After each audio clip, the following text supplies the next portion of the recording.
How do those words come out of Kelso's mouth? That just shows you that he's that good of an actor, that character is the most far removed thing from him being an actual person. And the fact that he still bagged Mila Kunis. The man's, he's done it all. He might be like my Hollywood crush just listening to him talk. Normally, hot people, you don't want to hear like intelligence come out of their mouth because it's just like, this isn't right. But listening to him talk and having it sound intelligent and then looking at him and be like, dude, you're still fucking hot and you're like 40 years old. Like, you're living one hell of a life. Yeah.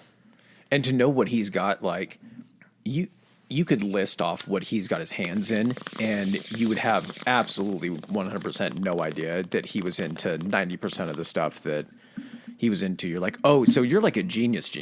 Yeah. You're just not like, but that's the thing too, is the first introduction to him was Kelso.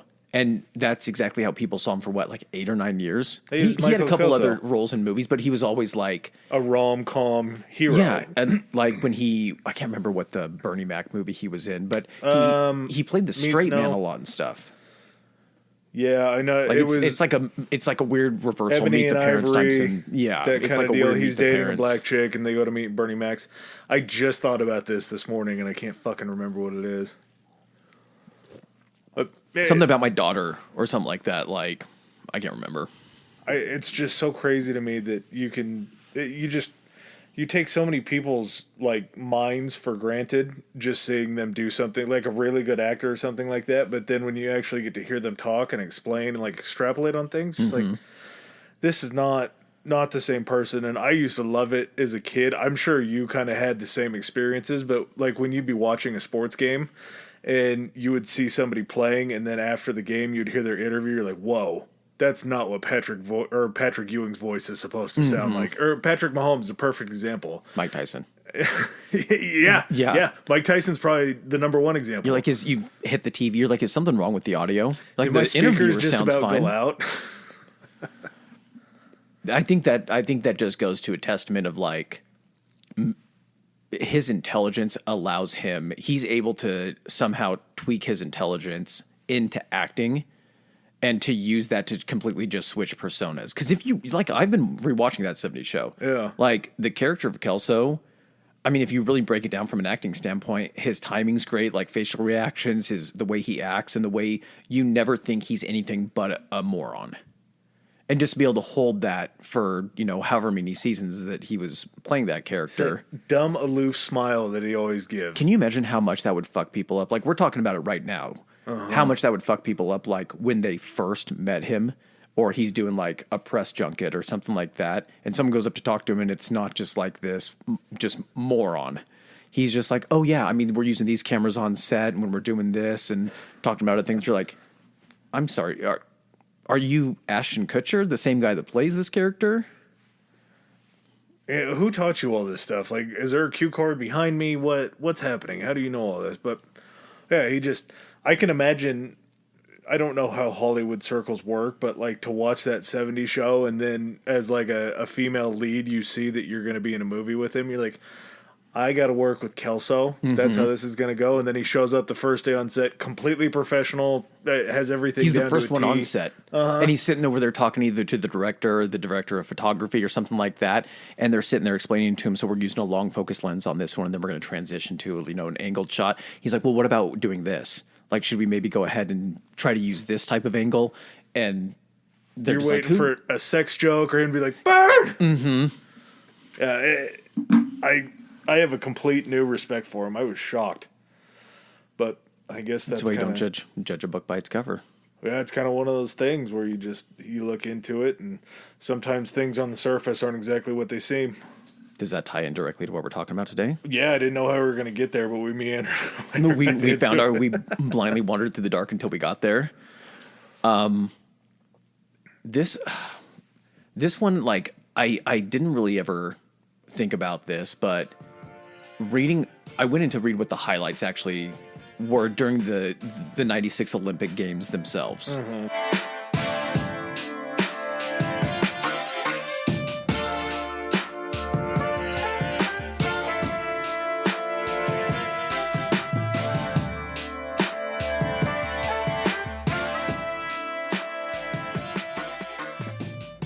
going through all of the actual highlights, it dawned on me that this is probably the one Olympics that I actually watched the closest. So I'm like 11 years old during this Olympics, and I just remember all of the stuff that stands out and actually watching like a lot of these events on TV, not even realizing that they all took place at the exact same games. Out of all the Olympics that could have occurred during my lifetime, like all of my most profound Olympic memories almost all take place during the 96 games. Well, there's something to be said for like being able to look back at it and see those clips and be like, oh yeah, that's really great that it happened. But it's another thing to be thinking about like Michael Johnson running the 200 meter and those gold fucking cleats. Or the spikes. He was straight backed. His arms were pumping. You can see the gold chain swagging back and forth across his neck, and then you see those gold spikes.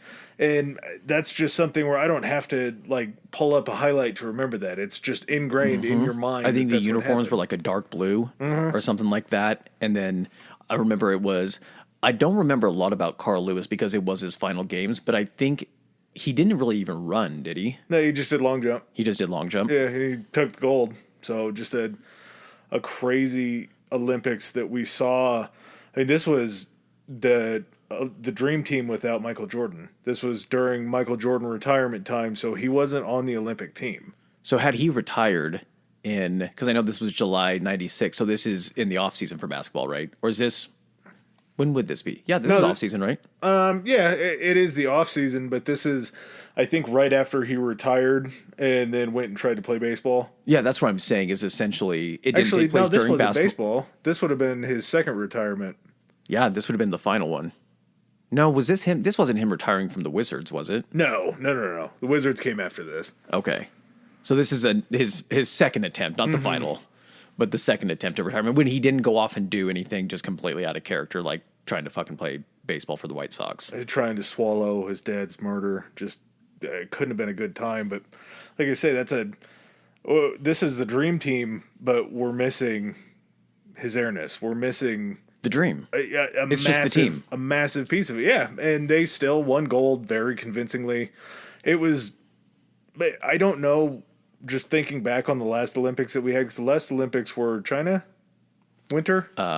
Yeah, where was that? Not Nagano. Was it Nagano? No. Okay.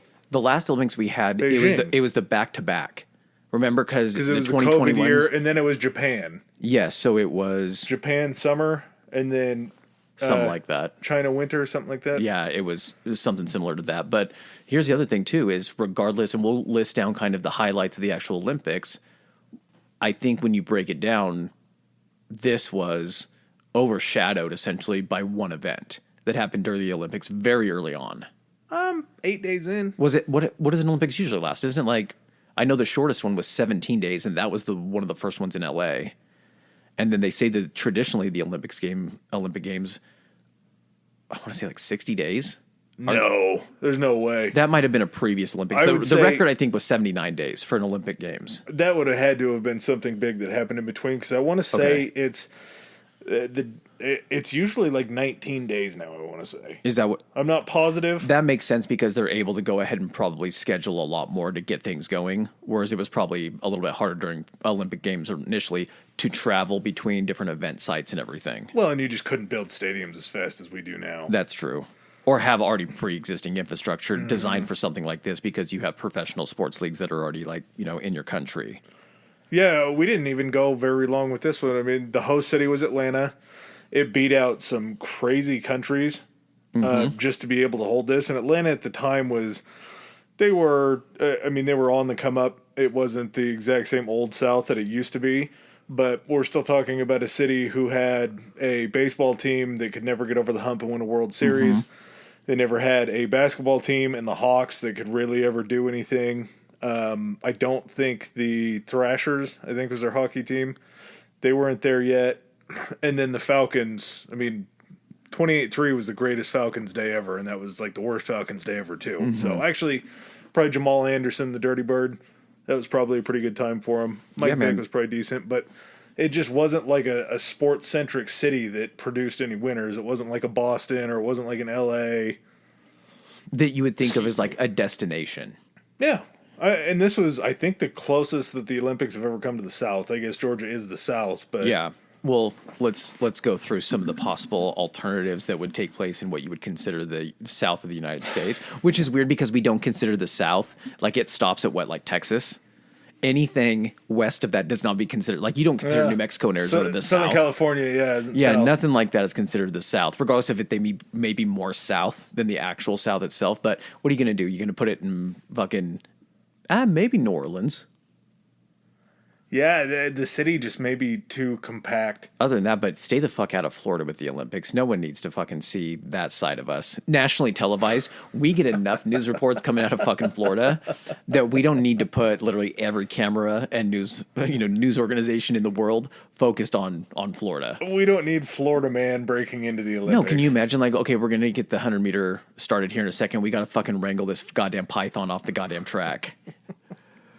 Some dude in a trucker hat and a mullet that just streaked onto the track facility is just running around high on basalt. This thing, man, like looking at it, July 19th to August 4th. So yeah, like you were saying, man, what is that? July has 31 days, I think. So that's 11, 12 days. Fuck, that's a lot of shit you got. I guess also the Summer Olympics are they shorter than the winter? I don't know as far as winter and summer. I would assume probably shorter just because you can pack so much more into a day. Whereas you only probably have so many like skating rinks for like speed skating, hockey, all that shit. But it strikes me as odd because within that amount of time, I want to say that the Olympics stopped for 36 hours after the bombing. After the bombing? Yeah. So even with that short of a time to compact everything in, because this was 197 countries, and they did 26 different sports, and that's not even considering like the breakdowns of sports between like track, everything listed. Yeah, under track. how many under heats track. they had to do for different events? Like you think about, because baseball did take place during here, did take place at this Olympics.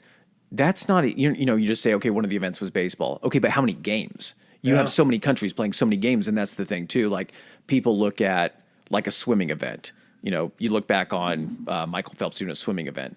He was in that final heat of whatever it was, the 100 meter, the 200 meter, whatever. So you remember those, but those, also had how much lead up to those events for qualifying, Olympic qualifying, all that kind of stuff that you never even saw. Yeah, You're seeing if you have 8 lanes and you're taking the top 2 out of each heat, you have 4 heats to fill that entire pool, and that's just for one event. And it's like people that don't watch a sport up until playoffs or championship time. All those things are taking place, but at the same time, you're really only tuning in for the main event. Medal races. You have the Olympics. You have the all-around competition, but then you have, I think it's like 5 events that goes into the all-around. Mm-hmm. So you have different heats in those. You have different countries that are competing that are throwing just a million different gymnasts out there. I don't know how big teams could be, but it seems like it's just shit going from bell to bell all the time. So many things taking place at one time too. It just seems like utter chaos. That's the thing to me, is like trying to put myself in a situation like if you ever go to an Olympic Games, everything is taking place over it's very spread out in a lot of situations. Like if you think of the Winter Olympics that took place in Salt Lake, you had a ton of events taking place in Park City. Which isn't terribly far, but it's also not terribly close. No, so it's not like you could be like, hey, we want to catch this in Salt Lake City, and then 15 minutes later we want to catch this. No, not possible. So, I mean, you're spread over, and I think this kind of the same thing when they did stuff in, I don't know where it was, in Nagano or whatever. There was another Winter Olympics where you have to go to where essentially like the snow is. Sochi was a motherfucker. I think that's what it was, is you had to get stuff so far up into the mountains to be able to do that. And then you had to create artificial snow and do all this stuff to keep the conditions correct. Oh, well, yeah, the last one that was in China, you could see like nuclear reactors.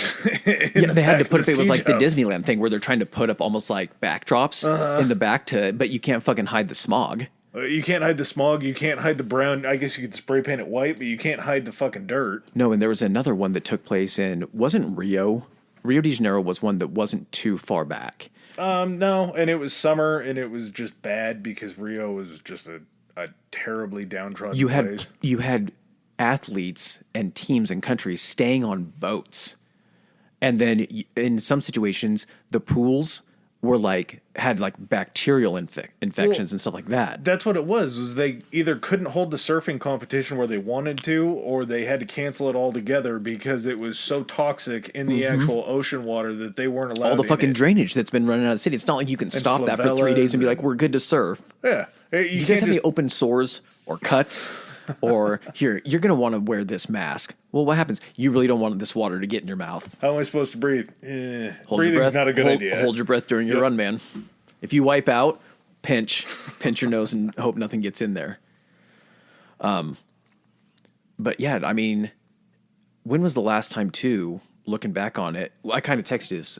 This was the last time there was a terror attack at an Olympic Games, but that's such a prominent worldwide event, the Olympics themselves, that, yeah, you were saying, no less than 3 terror attacks that would take place. I mean, I think that's at very least leading up to the Olympics, but the fact that, nothing had really happened aside from 72 in Munich. Yeah, and that was essentially like what Palestinian terrorists coming Israelis. in and taking out a group of Israelis in their dorms. Well, that's a whole different. That's a whole other story. And what's crazy is, due to some of the stuff we're going to discuss, the only reason that this actually did not carry more casualties to it is due to the direct actions of a lot of people, but there's somebody that's going to stand out in regards to this. Someone who, was raised to the highest, national prominence of being a hero, and then all the way to the lowest you could get. And not someone that ever really recovered from that, I don't think. I think he recovered from it a little bit. All his libel cases certainly helped out. That's true. But before we get into him, this was something that when you mentioned it to me, I knew that we had to talk about some of those memories. And it's the last one on our list because I know that one's going to get you real excited for the rest of it. But just to run through, Michael Johnson won gold in the 200 and 400 meter. He ran 200 meters in 19.32 seconds. Dude, that's so fucking fast. I know. They broke it down as to, over the years of these races between Summer Olympic Games, what the, I guess you would call it the evolution or the progression of speed from these athletes. Because every year it got faster. That's where you would set new world records. The time, so it was 19.32 seconds. They said that the time he set for the world record, the difference in time from the previous world record indicated a 20-year advancement of speed from what the previous Olympics showed. So technically what they were figuring, it should have been another 20 years before someone was able to run a 200 meter in 19.32 seconds. So and now we have people that are just fucking smoking that. Yeah, it wouldn't even, well, I guess it barely would have happened, but yeah, there's a lot that goes into it, and I get fascinated by thinking about, because they talk about how the tracks are engineered in such a way now that there's more bounce and that there's more rebound as you step, so you're going to be able to fly a lot faster. I don't think a lot of that shit was happening in the 90s. No. That probably wasn't, we weren't thinking about track You're talking high school track technology at the Olympic Games. Exactly. Yeah, probably local high school track was about equivalent, but man did it in the most beautiful gold track spikes that anybody, let alone Nike, has ever made. Carl Lewis in the long jump won gold, 8.5 meter long jump. That's a meter is what, roughly 3 feet? I know a yard is, and a meter is usually pretty close to a yard. So even saying that, so that's 24. We'll call it like 25 to 26 feet, maybe. I don't even know how that's possible. Like, I get you get a running start and you can jump at 26 feet. He almost jumped a goddamn first down. 10 yards. Yeah, dude. That's a lot. Yeah. I don't, it's tough to really think about, like, trying to quantify. When you see people do long jump, triple jump, anything like that, it does seem like a long ways, but unless you're there to really, like, be impressed by it, you have to be in a situation to actually be able to look and see, like, with your depth perception, how far that is. One of the things, too, with Carl Lewis is there was this kind of anticipation to find out if he was going to compete in any other events, because he was at the end of his career. And I think he had to kind of pick and choose what he felt he could go out on a gold and a high note was. And I think the long jump ended up being kind of that selection. But there was all this kind of speculation, like, is he going to run, in is it the 400-meter relay? Is that the one? 4x100? Yeah, the 4x100. And he ended up not running. And the reason that they factored him not running is because they knew that nobody had a chance against the Canadian team. Apparently the Canadians at this point had some type of like fucking super team in the relay. Well, come to find out, guess where all of the Canadian athletes were from? America.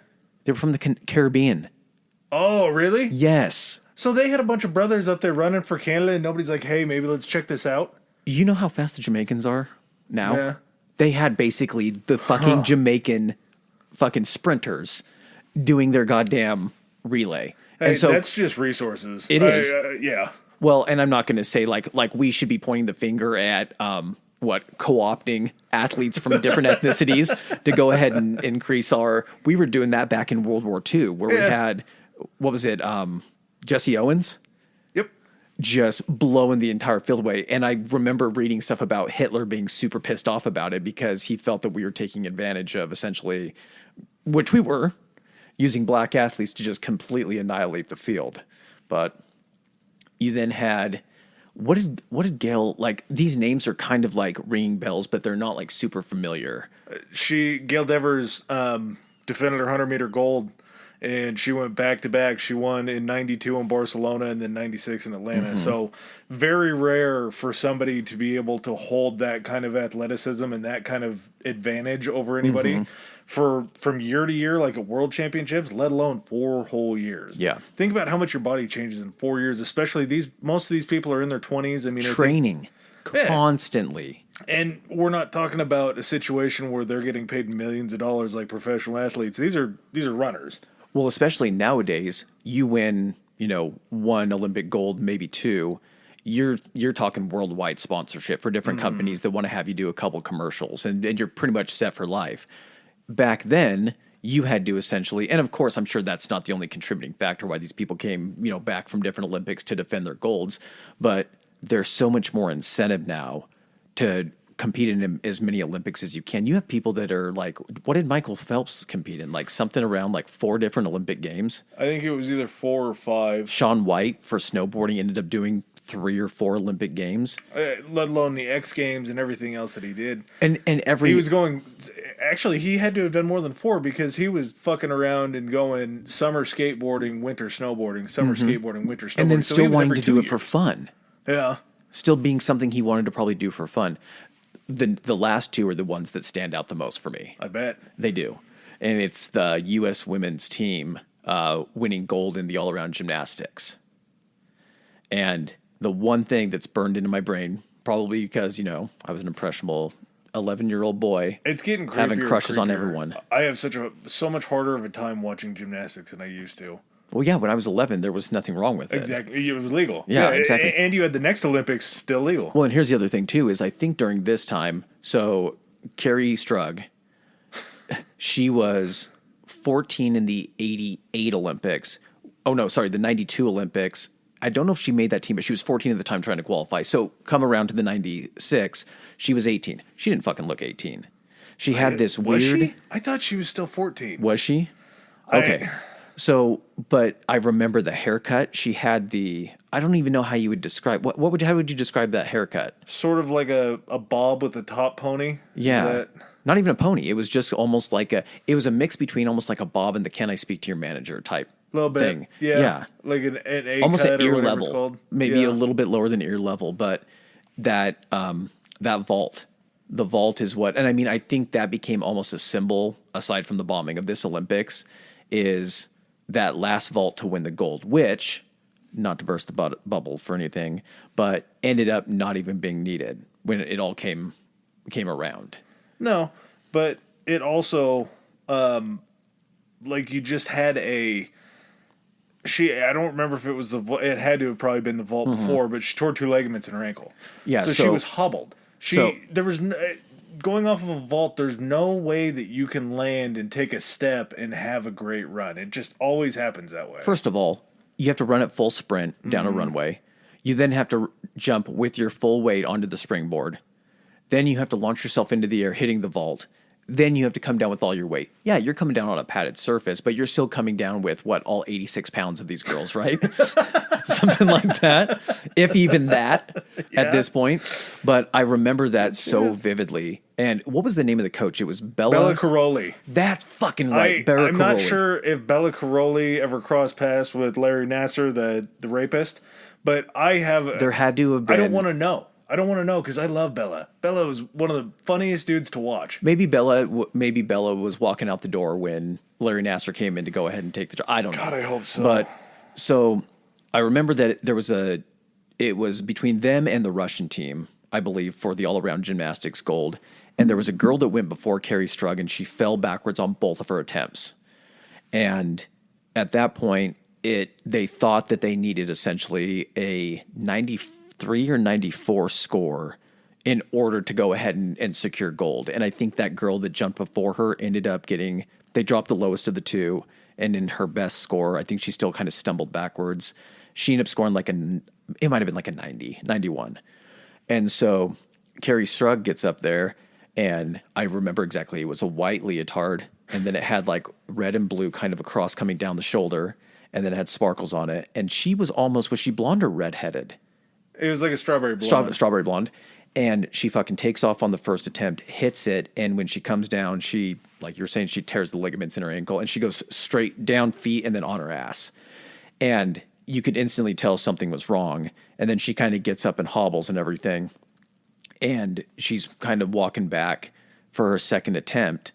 And I think Bella Caroli was like, you got this, you got to do this. And then what you didn't hear, apparently, was that Carrie Strug looked at Caroli and was like, do I have to do this? Like, do we need this? And he's like, we need it. We need this for gold. Like, get out there and do it. I understand an adult. Like, can you even imagine being a coach that has to basically just be brutal to children? To female children doing gymnastics. And like these, like, they do it in such a, here's the thing. Being professionals in any sport, they do make it look easy to a degree. And they're adults. Yes. But like you see a pitcher throwing a fucking 90-mile-an-hour fastball at a batter. He swings and he misses. You're like, how the fuck did he miss that? It was right down the pipe. Put yourself in a batting cage at a 90-mile-an-hour fastball and try to swing. Try just not to piss your pants. Yeah. And with the fear of and knowing that machine is going to pitch it down the middle, and you're not having to think about, is this going to hit me? Is this going to hit me?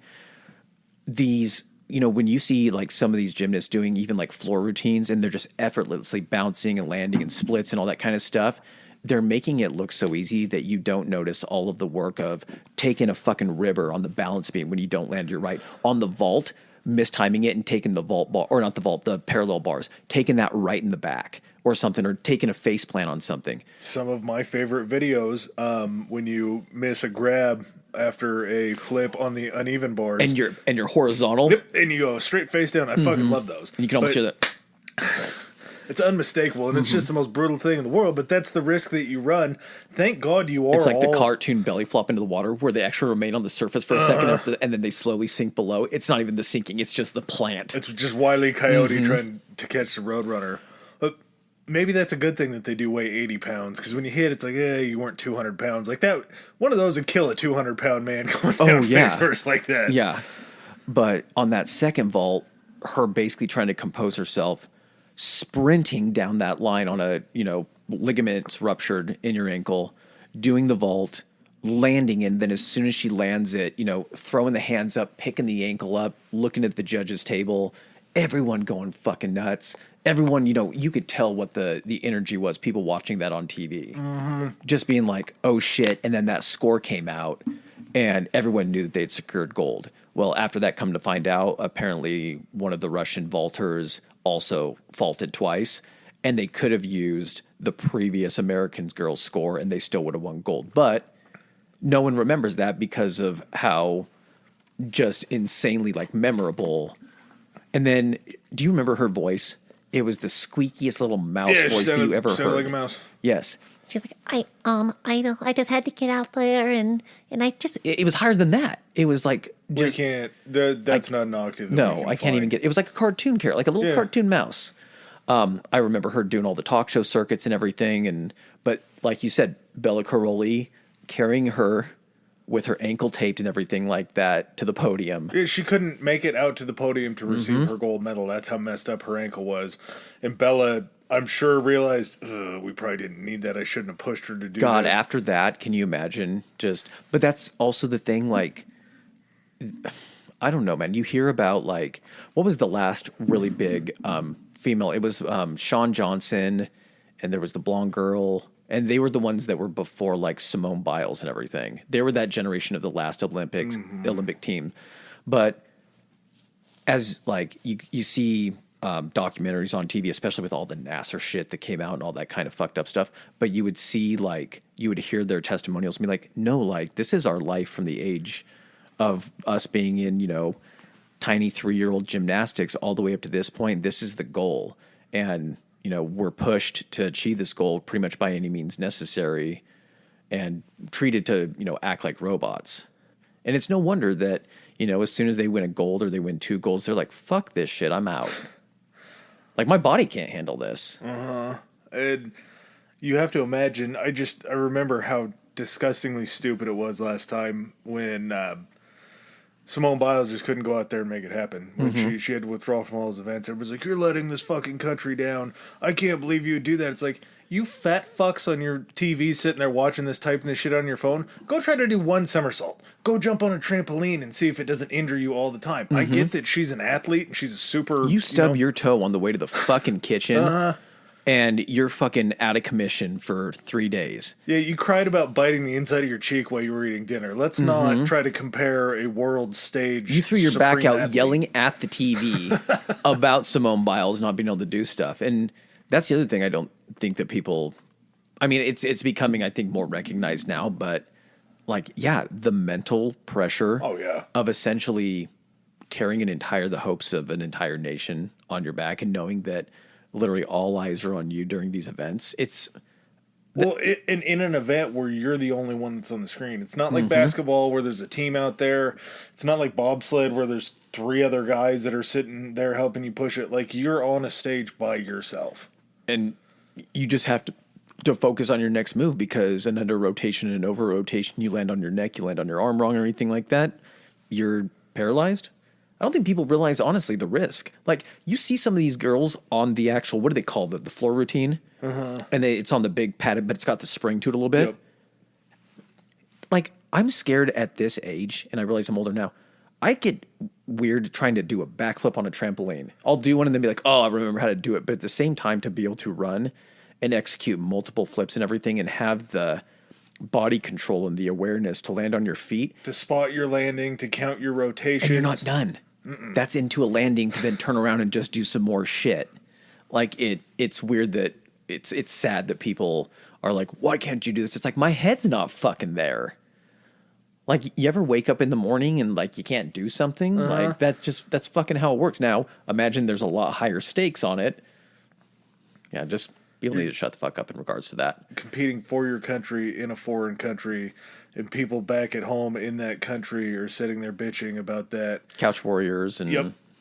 And that's all they're doing is they're like, oh, I'm so fired up about this Simone Biles thing, I'm going to call into work. Oh, okay, you're the real tragedy here. I'm sorry that this affected you. I'm sorry this has been so taxing mentally for you.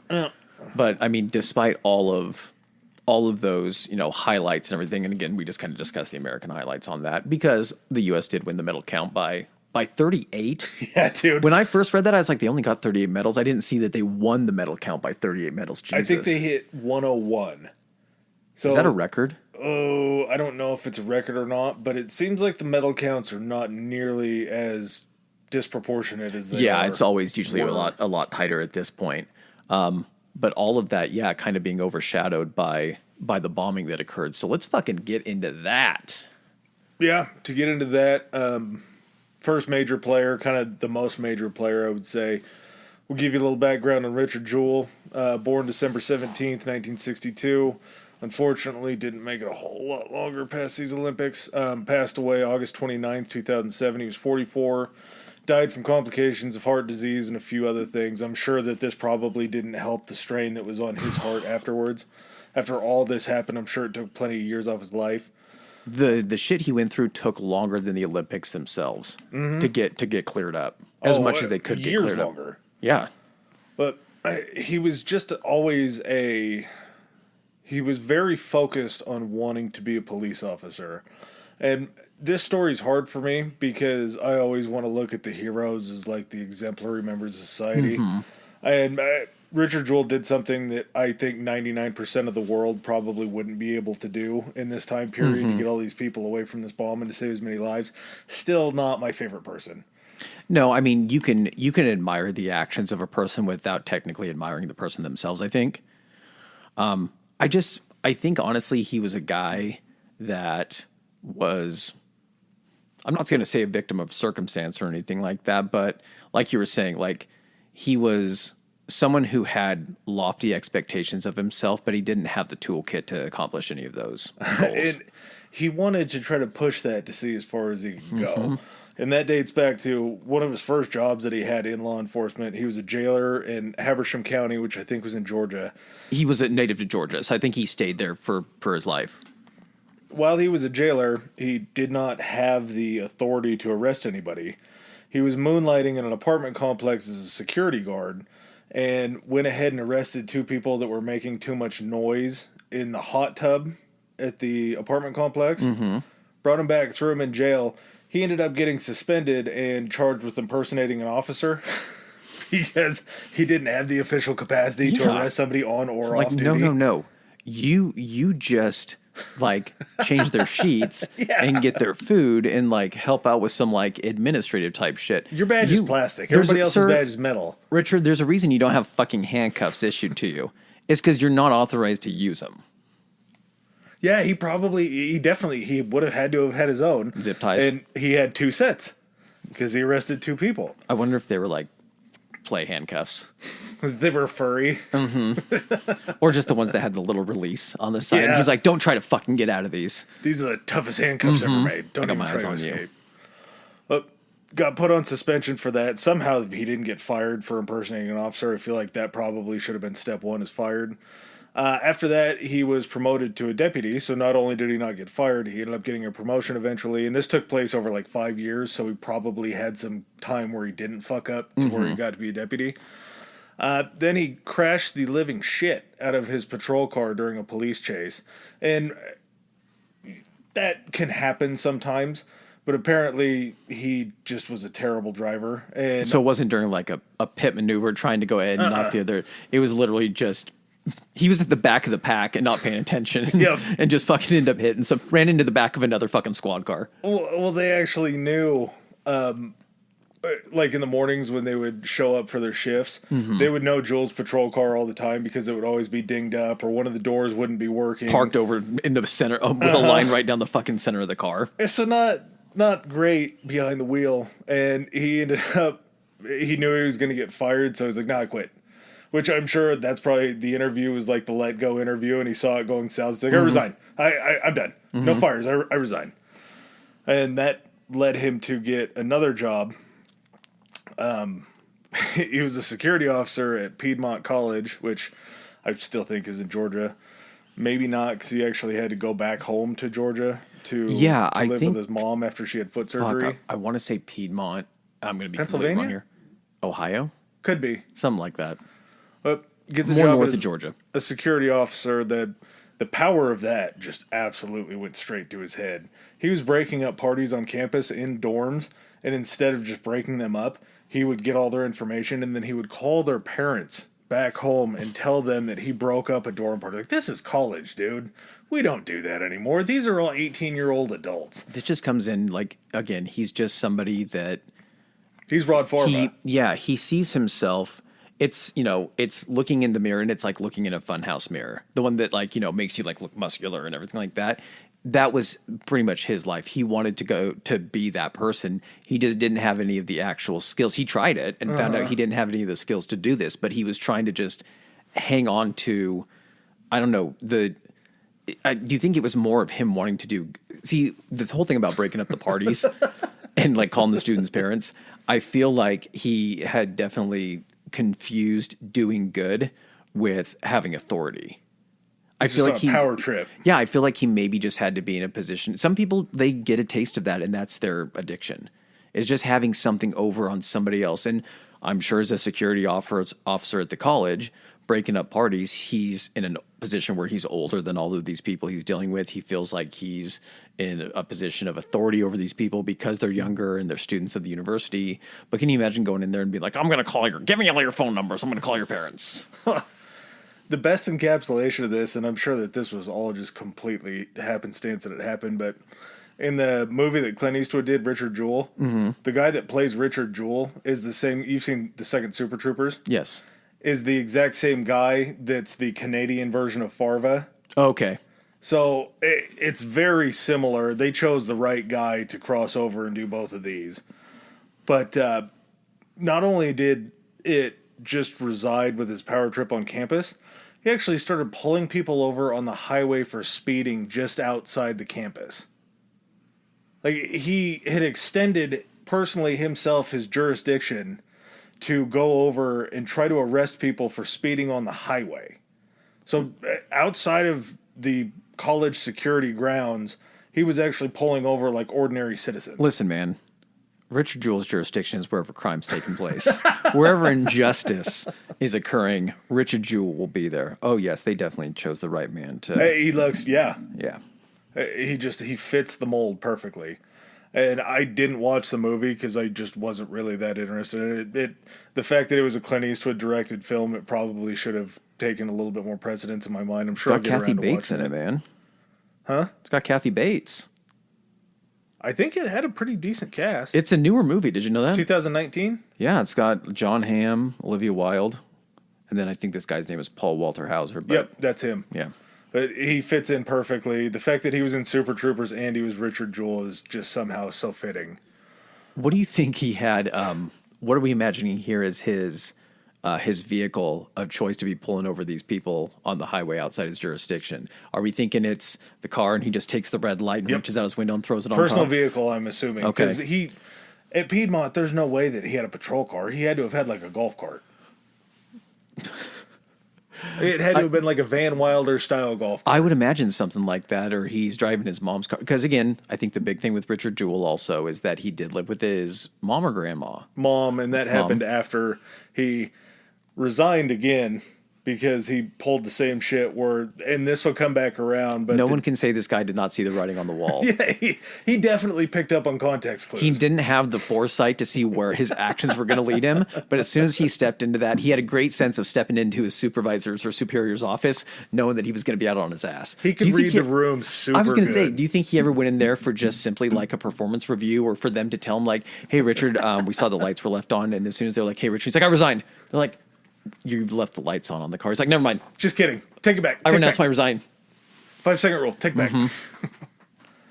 Okay, before we get in, so, I mean, we've kind of established, like, his character and kind of what he's about.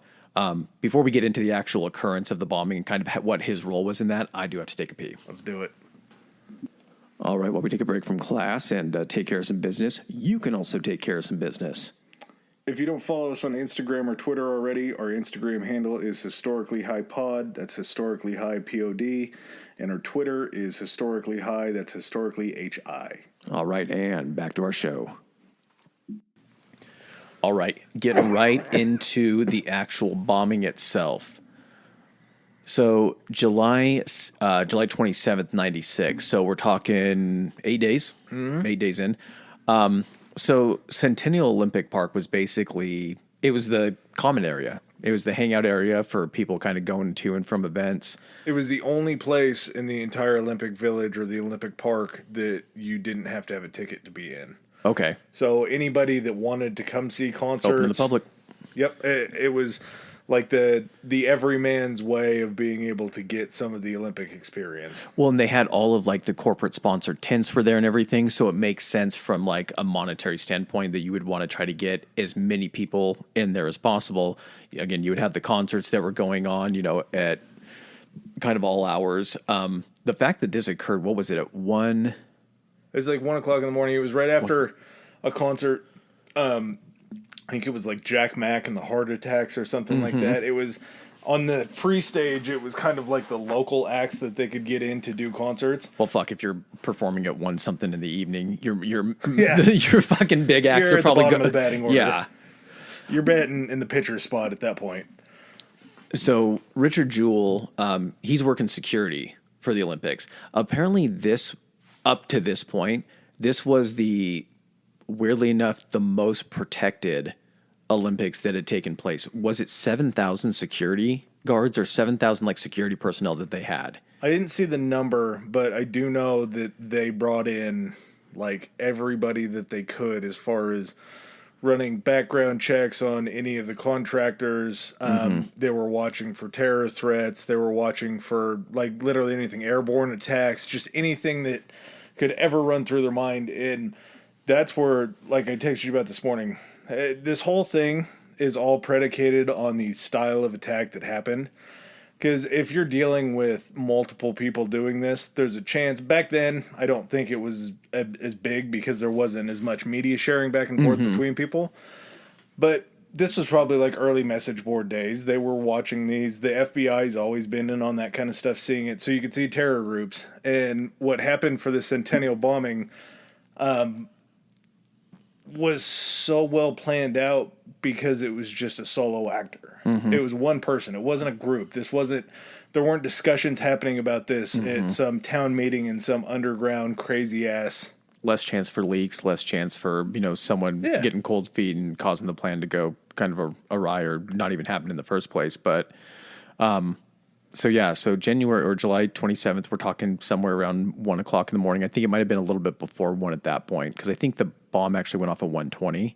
And then there was like a time frame between like, they got a call from the guy, Richard Jewell finds the two calls. Yeah, 2 calls were sent in to 911, and it was the man who we'll talk about. It was from a payphone, and I think it was the second call said there's a bomb in Centennial Park, and it's going to go off in a half hour. Try to evacuate the area. Yeah. The biggest problem that they had was there wasn't an address given with Centennial Park.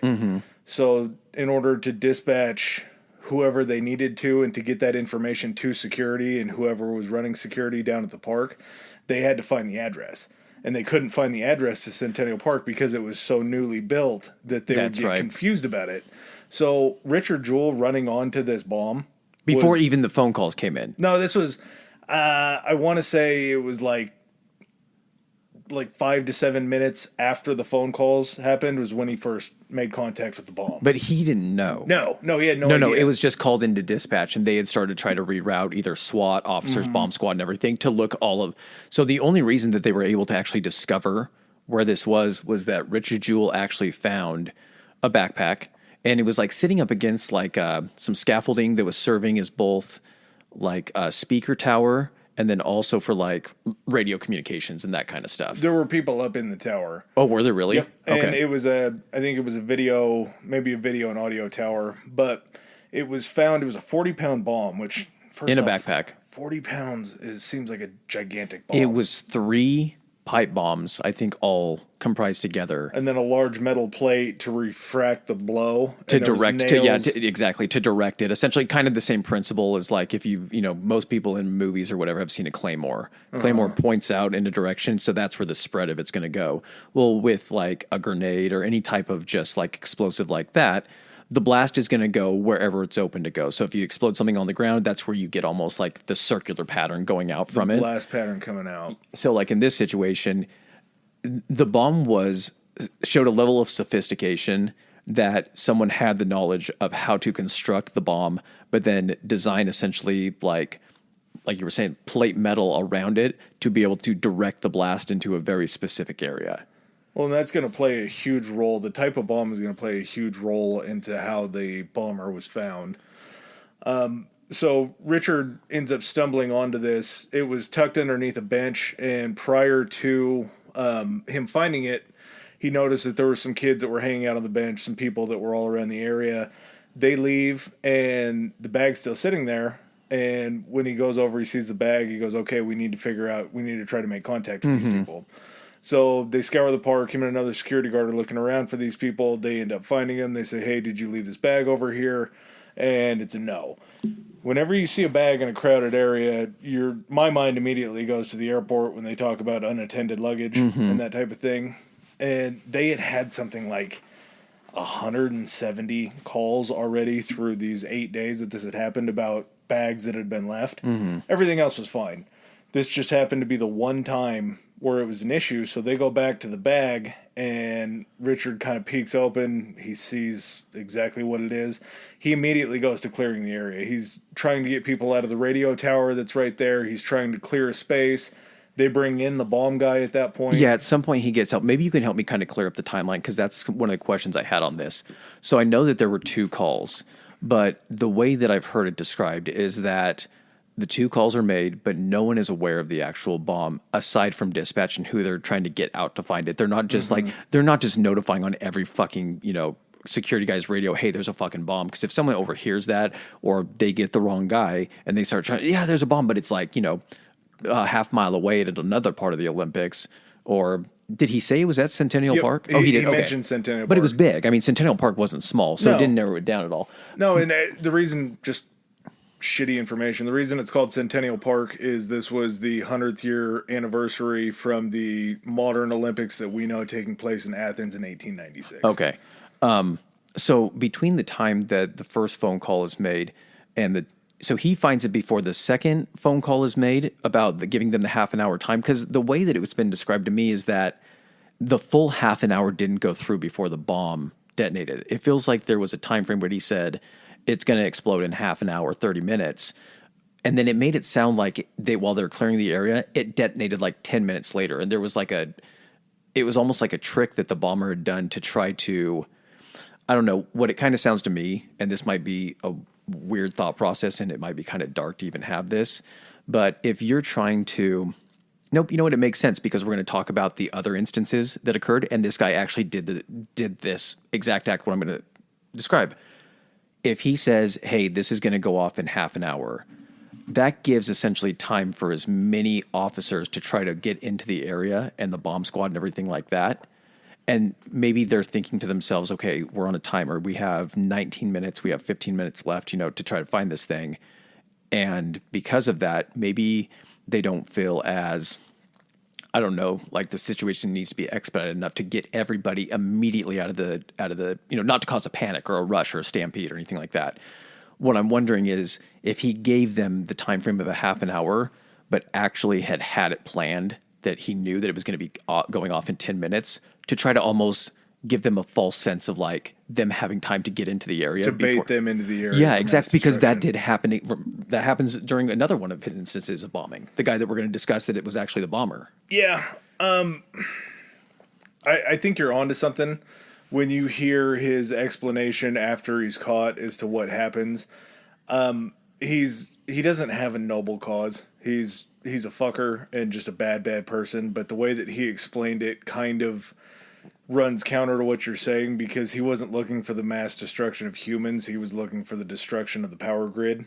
And he was looking to shut down the Olympics. Yeah. Because of what he felt that it stood for. And we'll get into that. It's just a very fucked up rhetoric. He has a weird manifesto or whatever you would consider it. But it was 22 minutes after Richard Jewell found the bomb that it went off. Okay. So I'm not sure as far as where that lines up with the timeline of the calls, because again, the calls are completely separate from the security, because there was nobody knew. There wasn't a lot of like shared communication. So, so from what you're saying, what it sounds like, just to kind of piece it together, that the 22 minutes after he called, it then probably took 12, if it took 12 minutes for essentially SWAT and the bomb squad to get on scene, 10 minutes after that would have been the time that the bomb went off. So like you were saying, so Richard ends up finding this and immediately himself starts to kind of clear the area and get people out of there. At that point, some backup in the form of actual law enforcement and like the bomb squad and everything, SWAT, I think, shows up, and they're working to get everybody out. And then again, 10 minutes later is when it goes off. Well, and it just completely wiped out the area. The real messed up thing, and unfortunately it just makes so much sense, but the bomb blast isn't necessarily what bomb makers are looking for. the shrapnel that comes off of these bombs is really the key contributor to most deaths. Any small like personal explosive device, I think that's actually something that's more common than not common. I don't think, with the exception of like insanely large explosive devices like like actual like stuff dropped from planes and that kind of stuff. Yeah, bomb. That stuff is just supposed to obliterate something with the pure concussive force of the blast.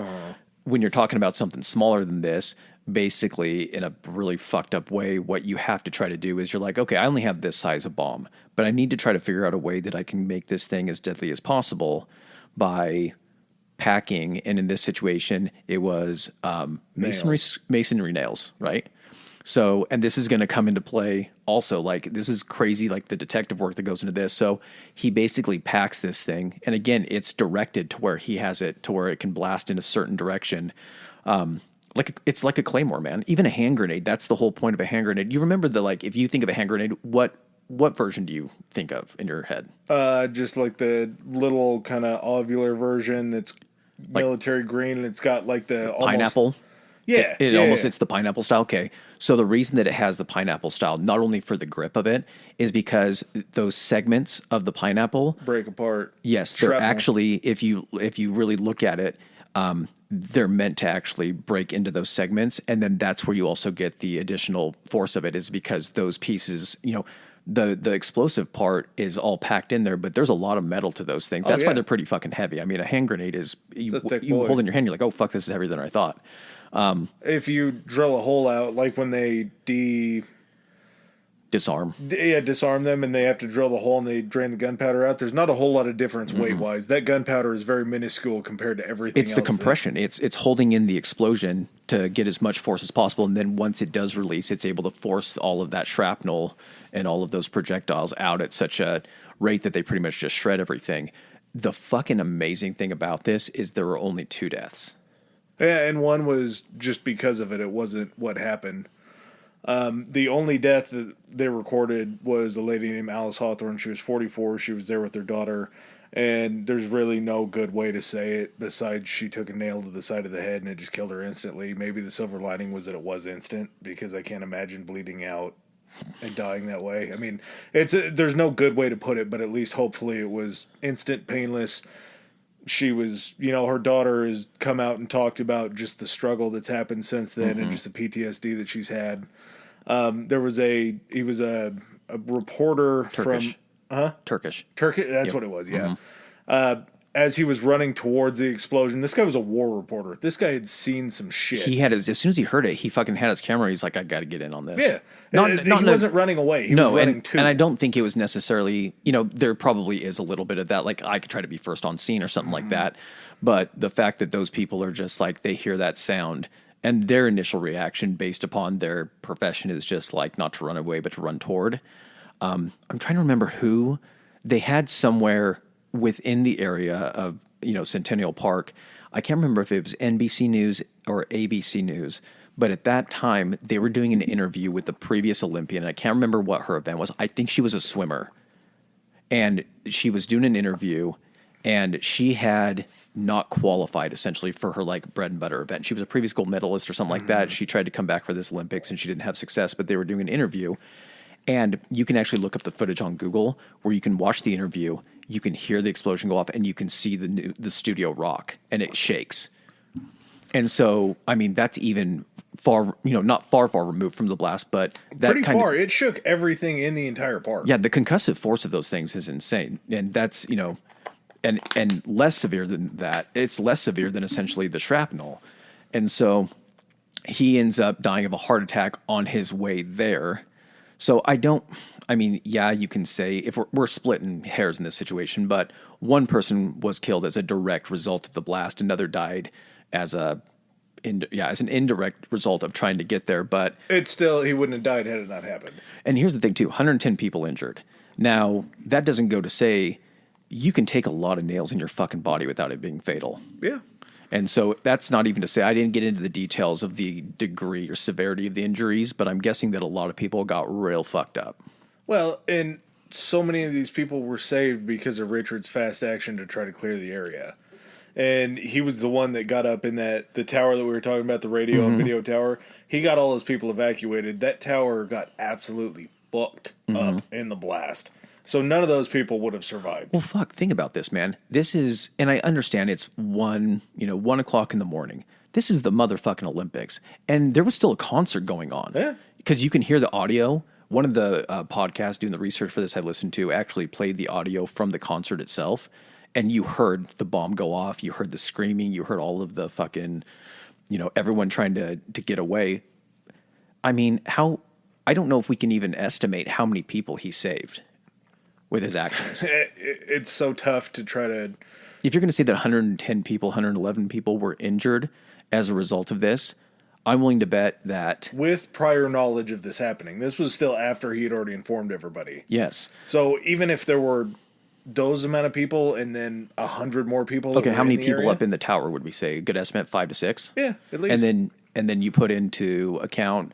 There probably would have been an additional 20 people probably just standing or milling around, especially if it's near the concert, the stage or anything like that.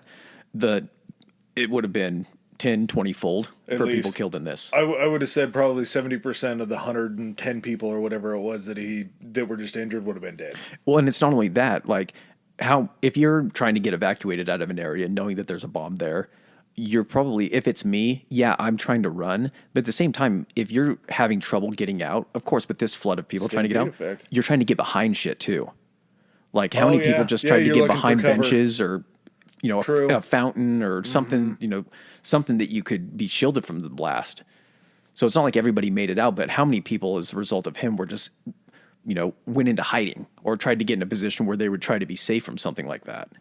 It's not quantifiable how many people that he saved their lives. And this is, like I say, the unequivocal hero. Things are about to go from hero to zero for our guy, Richard Jewell. But he was trained enough to be able to be in the right place at the right time and make a life-saving decision that you really can't. I mean, the guy can't be praised enough for this. You save one life, that's great. That's what I'm saying is that all of the stuff that we talked about with his professional career leading up to this point, it would have been just as easy for him to find that and just yell and say bomb and then take off himself. Yeah, he could have just stanzed it out of the flaming house. And not having any type of responsibility for that, because guess what would have happened?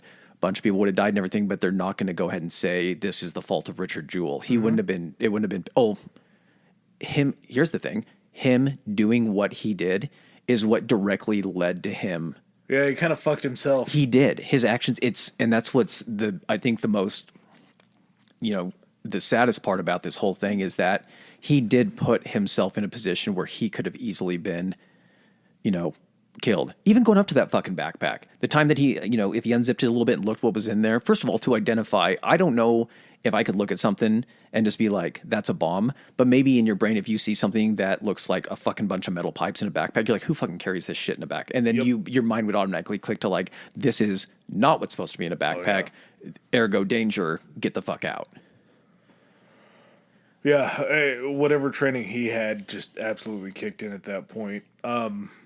Just like you were leading into. So after the blast happened, the Olympics were put on hold for a short period of time. They came back online. I think they reopened Centennial Park 3 days later. And within that 3 days, Jewell's world just got turned completely upside down. He was invited on like the Today Show, and he did an interview on CNN. This was kind of like if day one 24-hour news cycle was OJ in 94. We're 2 years into it, so it's still fairly new, and people don't quite have a grasp on how the 24-hour news cycle works. Mm-hmm. This interview that Jewell had done on CNN then played throughout the entire night, just on a loop, basically. And during that time, we're going to see a blast from the past. Some ghosts show up, and the guy that was running, I think he was the dean of Piedmont College, sees the interview. He's like, holy shit. That guy that just saved all those people was the same guy that was calling kids' parents for dorm parties and pulling people over on the freeway. Trying to be the hero. Vehicle. Yeah. This guy was constantly putting himself in a position to be a hero. Here's the thing is, with the stuff we're going to go ahead and talk about, his very swift fall from grace. it's not self-inflicted, but I think, like you were saying, during those interviews, he was finally in a position. He had finally attained what he had always wanted and worked for his whole life. He was the hero. And I think that they said, like, during his interviews, or also during his what do you call it when you're speaking to his, not interrogation, because he wasn't a suspect at the time, like right after it happened, but during his debriefing, I guess what you would call it, some of the details didn't match up with the events. And I think that almost, I don't know if that comes down to, such adrenaline during that time that it's almost warping your memories, or at the same time, he's like, yeah, I'm a hero, but he almost felt like he needed to embellish. Or it's still that hero complex that he was still chasing. He wanted to make the story bigger and better. Yeah, exactly. He's like, I'm here. I want to go ahead and stay here for as long as I possibly can. Well, I thought you were going to mention it, but during his interviews, in like 2 different interviews, and I heard him, I think I heard 2 different sound clips from different interviews that he did. He actually says in the interviews that he hopes that he can parlay what he did for the Olympics into a job in law enforcement. Mm-hmm. So he's basically saying, like, I'm so great. I already have a plan. It almost sounds like an already predetermined plan that this action of being a hero, he already had an end goal for what was going to come out of it. It almost seemed too prepared. It almost wasn't like he was living in the moment. It was just a stepping stone. And I want to say it was the Olympics in LA. I'm not sure. I think it was in the 80s. But during that time, there was a security officer that was there that found a bomb in the wheel well of one of the foreign countries' buses and reported it, and ended up saving the day from that bus being blown up. Well, then they did a little research into this guy, and they found out that he was the one that actually planted the bomb that he found. So there's what's the word? It's precedence. There you go. There you go. Yeah, there's a story before. So when the Piedmont Dean calls and says, hey, you guys might want to take a look into this guy. He's a little bit nuts. He's not the sharpest tool in the shed. Maybe take a look at him, because this could have been a clout move to try to get his job with the police back. Well, and the simple fact that they didn't have anybody that they could have suspected at this time. So what they basically had to do, you imagine the pressure. Okay, so this happens. Happens on a literally, not just worldwide stage, the worldwide stage where all eyes are on this event. So basically, you're looking at the host country, the state of Georgia. You're looking at the United States of America. The only thing that they're thinking as far as law enforcement perspective is, we got to show that we're able to get someone in cuffs for this, to try to put everyone else's minds at ease that we're not incompetent, and that, we may have had a situation where we let this get past us, but the person is going to be brought to justice. And it makes sense when you really think about it, when you don't have, nothing's coming up as far as a suspect. You don't have any leads. The lead that they did have was a video that showed, was it the guy making the payphone call, or was he sitting on the bench? I think it was the guy sitting on the bench. Okay, near the payphone or something like that. That's how they made the connection. But camera technology, I'm guessing that's the thing too, is if you're at the Olympics and you're like, okay, we have these really, really high def, or not even high def, but these high resolution or high set, that those are all going to be at the events. If you do have a camera in Centennial Village, or cameras, they're simply going to be there to catch the crowd movements and just be able to be like, hey, John, take us to Centennial Olympic Park and show us what's going on. Matter? It's news stations that have those cameras. Yeah, exactly. And so they did have someone that they had suspected, but it was this guy, and all you could see was basically a silhouette of some person in a hoodie. No resolution, no nothing. It was just basically a black silhouette. It could look like anybody. It could look like anybody. And it also does make sense that if you don't have any suspects, you're going to try to, and I'm not saying it was fair on Richard Jewell to do this, but you're going to go back, if you don't have any leads, to square one and say, okay, who do we know was there? And so if he's even, you're in a position where you have, I think you have the GBI, which was the Georgia Bureau of Investigation, and the FBI working on this. You're wanting to try to get results. Your leads aren't really leading anywhere. You may have not even a suspect, maybe not even a person of interest, but you're so lost that when you do get this phone call from that professor at Piedmont, and he's like, hey, I hear Richard Jewell is a big part of this, the hero. maybe you guys should look into why Richard Jewell was the first one to find this. There's already precedents, like you said. I didn't even know about the thing in LA that you were talking about, the set precedents. But if that's the last occurrence that something like this has occurred at the Olympics, your mind is instantly going to go to a copycat. Well, and yeah, it's a logical step that you take, and it's sort of one of those deals where I think it's Occam's razor. It's just basically essentially like sometimes the answer to the question is the most basic that you can get to. And you're on a stage where you have to essentially show 196 other countries that you're a functionable enough country to be able to catch a bomber that You already got caught with your pants down. Yeah. The explosion in and of itself was already a failure of your security.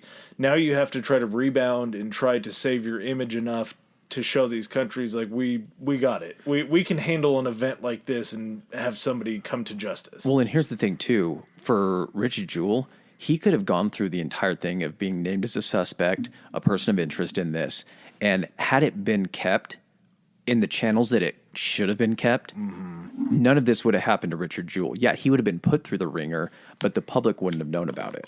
But what you had in this scenario was you had an FBI leak after they had determined Richard Jewell was one of the suspects or a person of interest in this, maybe the only one. You know, they could have been bullshitting and say, well, we have some ideas or whatever.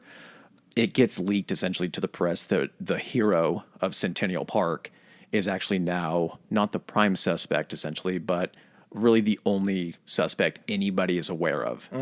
And that gets leaked out to all the media. And I mean, this goes down to all the media, except for, I found this odd, the New York Times is the only media outlet that refused to publish that Richard Jewell was. So every other media outlet basically in the country fingered Richard Jewell for being the potential suspect, except for one paper. And these aren't fucking like, you know, the podunk, you know, I'm not saying it's podunk, but this isn't just like the Atlanta Sentinel or the Atlanta Times or anything like that just coming out. This is fucking Tom Brokaw. Oh, yeah. On the fucking nightly news. As soon as this comes out saying, you know, celebrated hero Richard Jewell is now the lead suspect of this. And then that was just repeated by every other news outlet. And, you know, this is something that isn't now, it's not unheard of or now it's new. It's what clickbait is now today. As soon as there's even, we talked about this during a previous podcast about retractions and stuff like that for news outlets. It's always on the last page of the paper. Yeah, there's no accountability or there's no, just, I don't know reparations almost. Yeah, it's if someone has to, the retraction is never going to sound as good as the original story, the one that fucking grabs headlines. Yeah, a front page news story is never going to have a front page retraction if it's wrong. And at this point, they bring him in for questioning.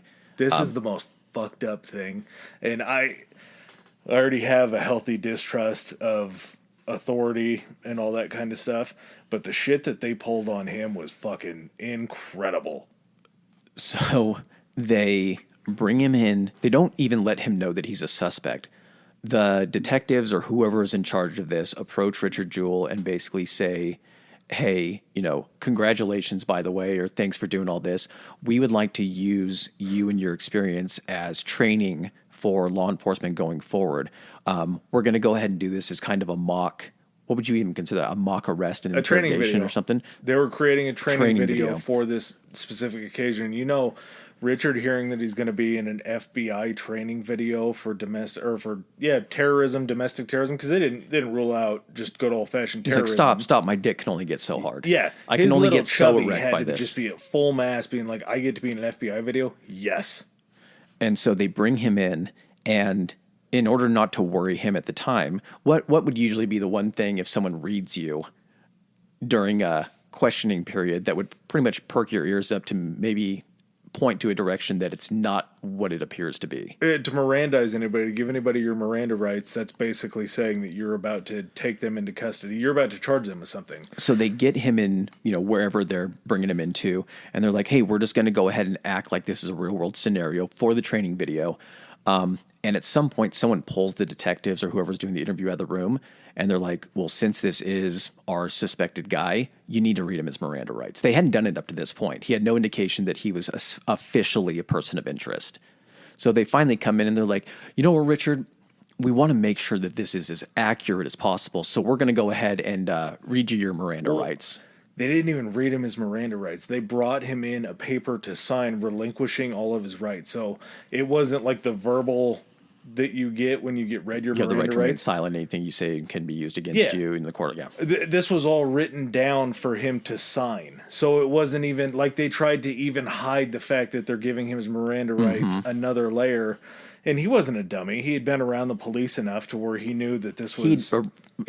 He had pretend arrested people so many times. He was probably used to having to... He knows this diversion game. I was going to say, as much of a fraud as he was as impersonating an officer, he was probably aware enough to know that when you read those Miranda rights, shit was probably popping off for real. I didn't even think of that, but yeah, he's probably like, oh man, this must be how those people felt when I was reading them their Miranda rights. So he ends up calling... it was his friend, wasn't he? Yeah, he was somebody that he had known from his life previously that he had either done some security work for or something where he called him up. He's like, oh, he wasn't even like a criminal defense lawyer. He was just a lawyer. Mm-hmm. It was like, he might have been like something to do with like... Divorce lawyer. Could have been, yeah. Just something that's completely out of the realm of possibility. But fuck, to get that phone call from him and being like, hey, it's Richard, this is what's going on. Congratulations, buddy. I saw that you made that big. Yeah, then that guy's like, okay, my dick's hard now too. So this guy basically, as soon as they start doing the Miranda right shit, his ears perk up. He kind of realizes that something's amiss to this situation.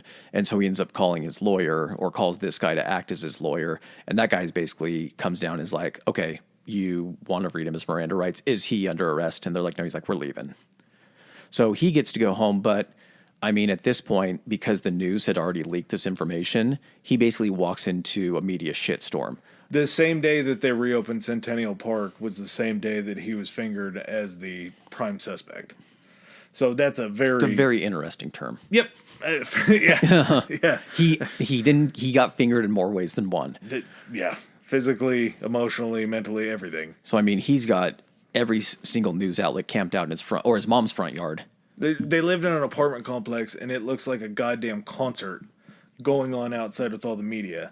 And Britney Spears just saved her goddamn head, and everyone wants to get a picture of it. Yep, yeah, that exact same kind of scenario. And he ends up getting his apartment complex, or his apartment that he's living with his mother in, raided. They took all sorts of shit from him. They took shit from his mom. They questioned his mother. Just a full-on blitzkrieg to try to figure out if he was the guy. And the media even started to kind of catch on. Like, they were trying to recreate... Like, they knew, essentially, about the calls coming from the payphone. And they went through the whole scenario of how long it would take to get from the payphone back to the park to be able to find the bomb. And the numbers really didn't add up. I mean, nothing added up on it. Like, when they raided his house, they found nothing that could even suggest that he had knowledge on how to do any of this. His previous training, nothing. And this isn't like, today where, unfortunately, I think we did mention this on another podcast, where you can fucking jump online, and if you're looking in the right place, you can find information on how to do some pretty nefarious shit. How long did it take them to essentially, remove him as a person of interest? Like, how long did that go on? They didn't clear him for, I think it was 88 days. So he was under the most intense scrutiny by the largest firms of security in the country for 88 days, trying to live with this, knowing that he didn't do it. Mm-hmm.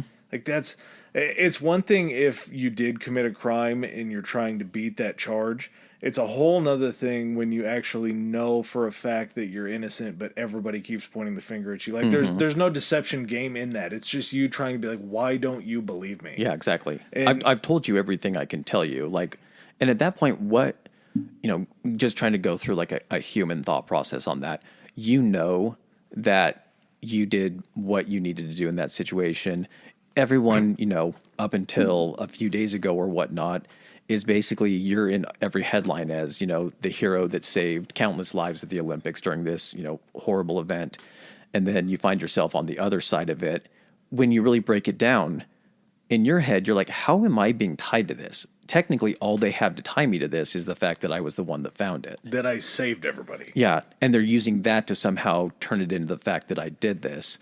And looking at the evidence, it really does seem like he got railroaded to the fact that they just had to somehow produce not even the result, just a result.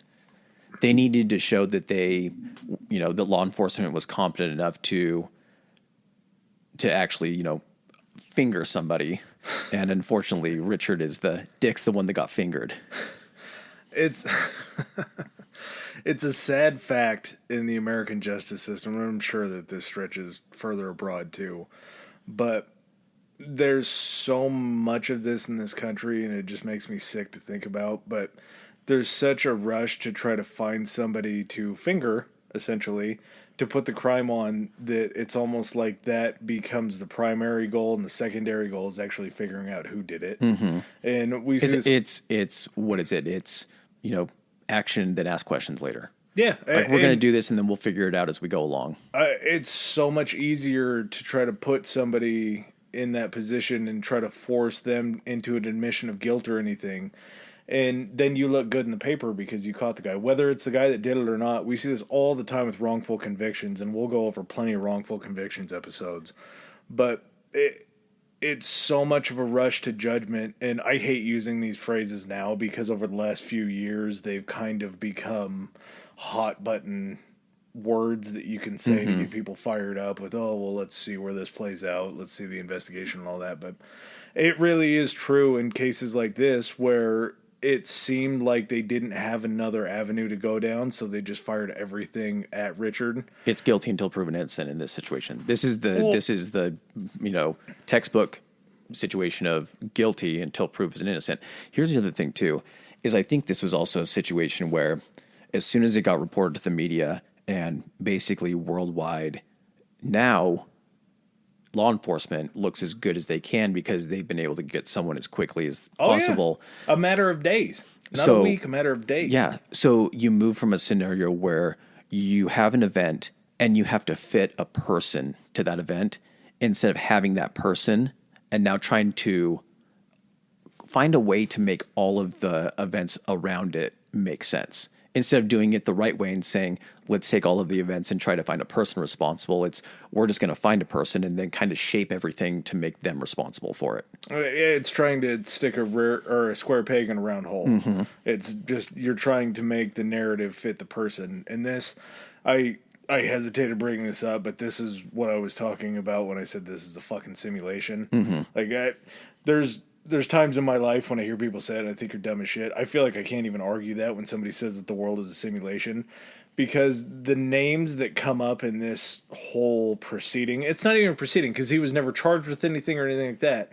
But the names of his defense attorney that stepped in. Well, not legally, but if you really think about it, as far as everybody is concerned, the charge is already there. Yeah, everyone's mind is already made up. The only thing that they're waiting for is the rubber stamp on the legal papers. Mm-hmm. And to see him trotted out in cuffs in an orange jumpsuit. Yeah, but his so basically on the other side of this, the assistant DA in Georgia, it's fucking. Do you know who Nancy Grace is? Mm-hmm. It's Nancy Grace. Was it fucking Nancy Grace? Yes. She was the assistant district attorney, and she actually was doing interviews saying, we have Richard dead to rights. All we have to do is cross the T's and dot the I's, and he's going to be convicted. Or he's going to be charged. Is this how she came to prominence and eventually got her fucking talk show and all that kind of shit? She's done so many just weird, shady things. Man, she's a person that preys on tragedy. Like when they just had those Moscow murders in Idaho, mm-hmm. She was filming and recording her show with the actual house where those kids were murdered at in the background. She flew all the way to bumfucking Idaho mm-hmm. to go film in front of this murder house. You don't do that unless you're trying to prey on somebody's emotions. Oh, That's just definitely. how it fucking works. She's a terrible person. She fell onto my radar. There was a murder case in Arizona her name was Jodi Arias, mm-hmm. and she just absolutely fucked this dude up that was her ex-boyfriend. But she was on that case just reporting all the time. She worked for HLN at the time. I don't know what she does now. But she almost came across on the right side of that. So I was like, hey, this lady's okay. And then I started looking into her. And everything that she does is just she does it for a stunt. And this is kind of, like you said, this is sort of a jumping off point for her to get her name into the media. And that's what she did. On the defense side, we have another just complete wingnut. The best way to describe him is a wingnut. Lynn Wood, the guy that tried to help Donald Trump overturn the election through all these different cases, was the guy that tried to protect Richard Jewell and the guy that represented him in some of the defamation cases that he went through. His name is kind of like a Bob Woodward. Yeah. Somehow always tied Except into for, it. Porta Potty Bob Woodward. Yeah. He's a piece of shit that always shows up in these new, like, current recent stories. So the fact that this can take place in 1996 and these people are still so relevant today that they make news all the time in 2022, 2023, whatever in recent history, that's fucking nuts to me. There must be like 5 defense lawyers that everybody uses, and then people who even step outside of the arena of the legal system and jump into media. Like, these people are still around today. You need one big win. That's really all that it is. Looking like Johnny Cochran with the OJ shit. Yeah, had Johnny Cochran not died, he probably would still be representing people today. Anybody on OJ's defense team, all of them were overnight celebrities. Yeah, him and Kardashian's lives ended short, and I don't think Kardashian would have continued on the way that he did. But we still know Robert still be suffering to this day. Had that fucking glove, had he taken his goddamn arthritis medicine or whatever it was, and that goddamn glove fit. Yeah, we still know who Robert Shapiro is. These names are still out there in media. Robert Shapiro started fucking Zoom legal. Did he really? Yeah. He made his claim to fame, and then he pushed it into, I think, legal Zoom, I think is what it's called. It's like Doc in a Box. Yeah. It's lawyer, yeah. It's legal stuff online, and it's just that simple to where these guys had this jumping off point. So if you're trying to tell me that the world is a simulation, this might be a weird way of saying, yeah, I can't really debate you on it, but it just feels so real. Here's the other thing, too. He didn't really have to do anything. All he had to wait is for the litany of evidence that proved that Richard Jewell wasn't the person to come out and to come to light. And eventually they were just like, they very unceremoniously just fucking sent him and, Richard Jewell's legal team a letter that was like, hey, good news, guess what? You're no longer a suspect in this. And that's really all that it was. They didn't say that he was cleared of all charges. They just said that they were taking him off the list of suspects. So not even like a full admission of innocence. And after all this went through and took place, Mr. Jewell went ahead and sued every single one of those people that put his name on a front line. He won every case that he had, one isn't settled usually because it was just a dead to rights case. I think most of them were settled out of court for some, and it was an undisclosed amount, or almost all of them were. One went to court, and it was actually the Atlanta something Journal that was the first one. The Atlantic Journal or something like that. Yeah, and they ended up winning their case. Yeah. But everybody else, he got a decent amount of money from it.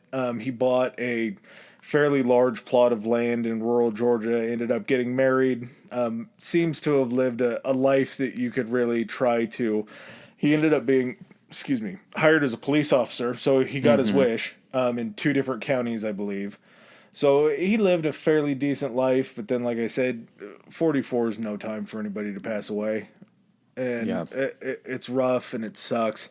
I don't know if the portrayal in the movie is any indication of what his actual body type was, but I think it was probably pretty close. Had to have been. Yeah. Somewhere close.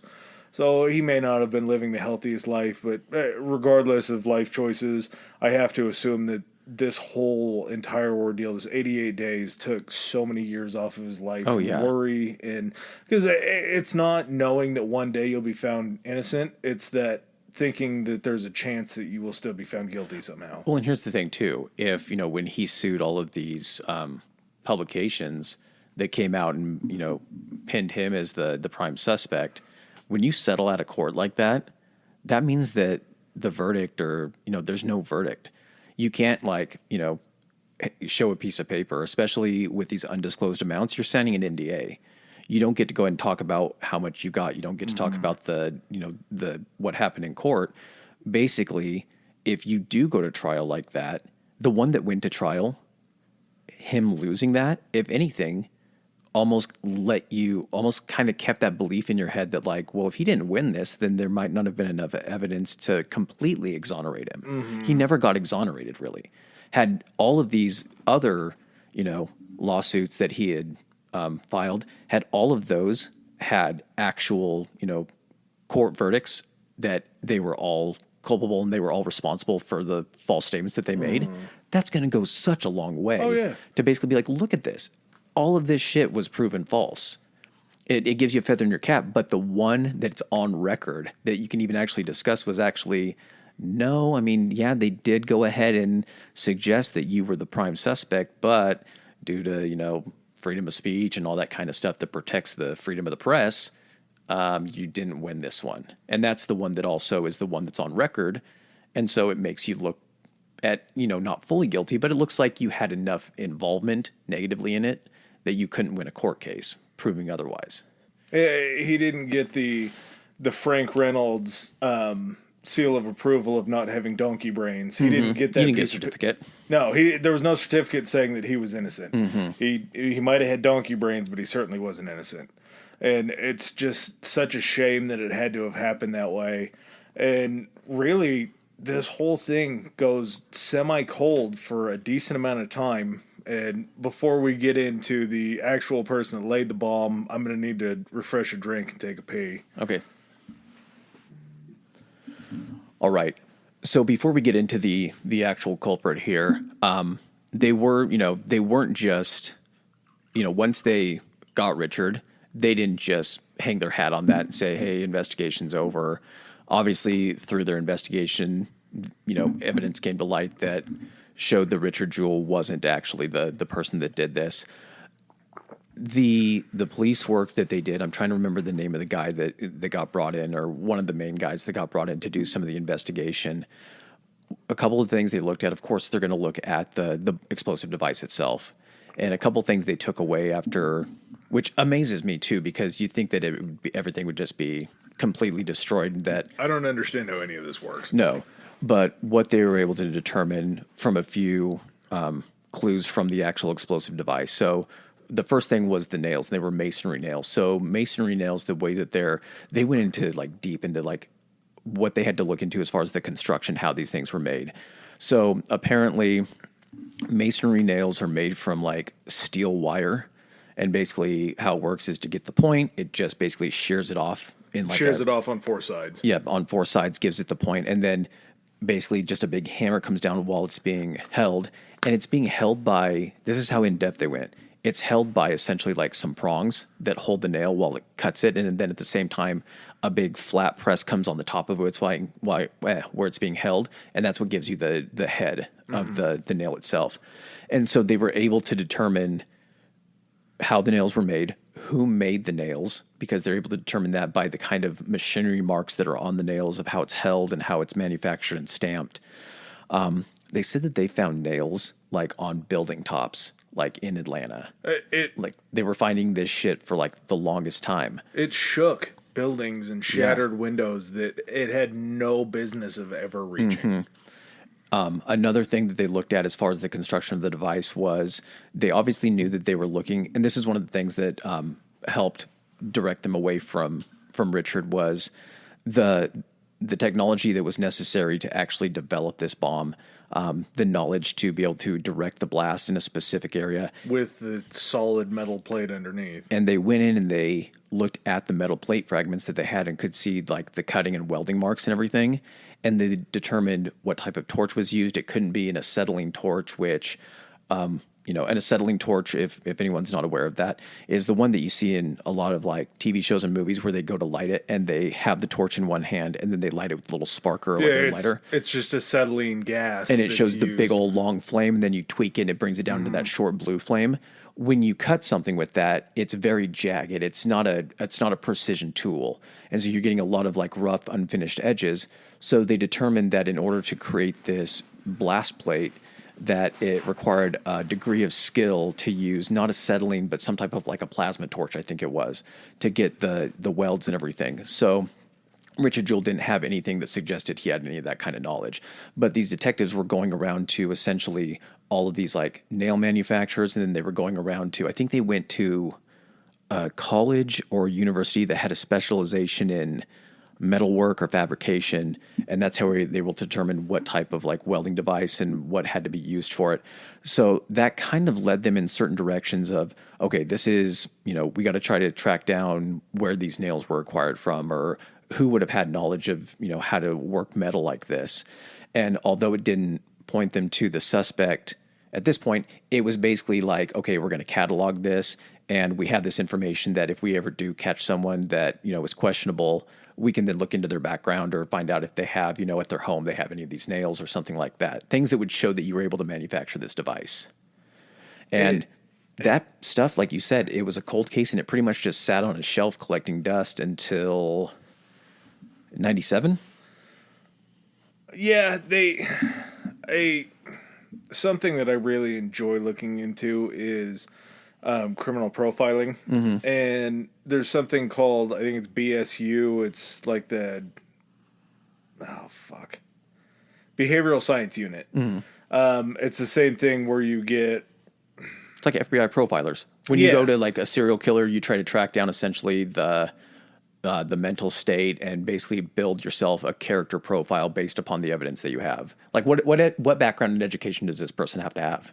And they knew essentially just kind of by the way that the crime was committed and everything. I'm sure that they took into account the voice of the person that made the 911 call, because they did repeatedly when they were interviewing suspects, and when they were interviewing Jewell in particular, they made him say that exact same phrase to see if there was a similarity in the voices. But they kind of pinned it down to sort of like a male, late 30s, early 40s, lone wolf, somebody that doesn't have a whole lot of friends, just based upon, the motive for why it could have happened. And then, like you said, they built a profile based upon the knowledge that would have taken to create the bomb and to pull off the plot. And they felt like it would have been a far more extensive amount of training, and to the point of like a militaristic style training. I don't see back at this point where you would gain that type of knowledge if you didn't have previous experience doing just that. No, and everybody plays around. Well, maybe I'm telling on myself here. You made bombs when you were a child. Not bombs, but like fireworks. Pouring hydrogen peroxide into something and screwing the lid on a Coke bottle and dry ice bomb. Yeah, we used to make these things called works bombs, and you used to buy the drain cleaner from the 99-cent store, and then you would crumple up foil. Don't do this at home. I'm assuming you're all adults. Don't try this at home. These are the stories of a misspent youth. Yeah. Parody law somehow applies to this, so don't learn anything. But you used to crumple up tinfoil, put it in a 2-liter gallon jug, and you pour the works in. You'd screw the cap on. The works would eat away at the tinfoil and creating a chemical gas, reaction, and it would expand out, and then it would blow up. We took them up to scout camp. We put them in the trains. Fucking funniest shit that you've ever seen for a group of children. Yeah, no one's shoving nails into these bottles. No. There's no shrapnel involved really, except for hot plastic. Yeah, but there's sort of rudimentary bombs that you understand as far as seeing fireworks and different things like that. Not saying experiment, don't do that. Gunpowder, another one, don't experiment, don't fuck with it. You see how it fires a bullet, you don't need to figure out anything beyond that. But the sophistication that went into this bomb really kind of lent them to believe that he had some sort of a militaristic training. And this is where our bomber really gets introduced. His name's Eric Rudolph, and he was born September 19th, 1966. Unfortunately, this piece of shit's still alive. Fortunately, he's in the most secure prison in the country, maybe even the world. He's in a place, it's a Colorado Supermax. I think it's Florence Supermax is what it's called. And we'll do an episode in and of itself about the people that house this place, because it's the fucking heavy hitters. It's Terry Nichols. it's the Alcatraz. It's the current. It's like the modern day Alcatraz. Yeah. Yeah. So you have Terry Nichols, Oklahoma City bomber. Ted Kaczynski, Unabomber. Oklahoma. Wait, Chapo. Wasn't he Oklahoma City? No. Ted Kaczynski was the Unabomber, the one that sent the packages throughout the mail. That's right. Timothy McVeigh was the Oklahoma City bomber. Timothy McVeigh put to death in Oklahoma City. Okay. But Terry Nichols was his co-conspirator in that. Okay. He's in Supermax. Fucking the creme de la creme of criminals goes to this Supermax.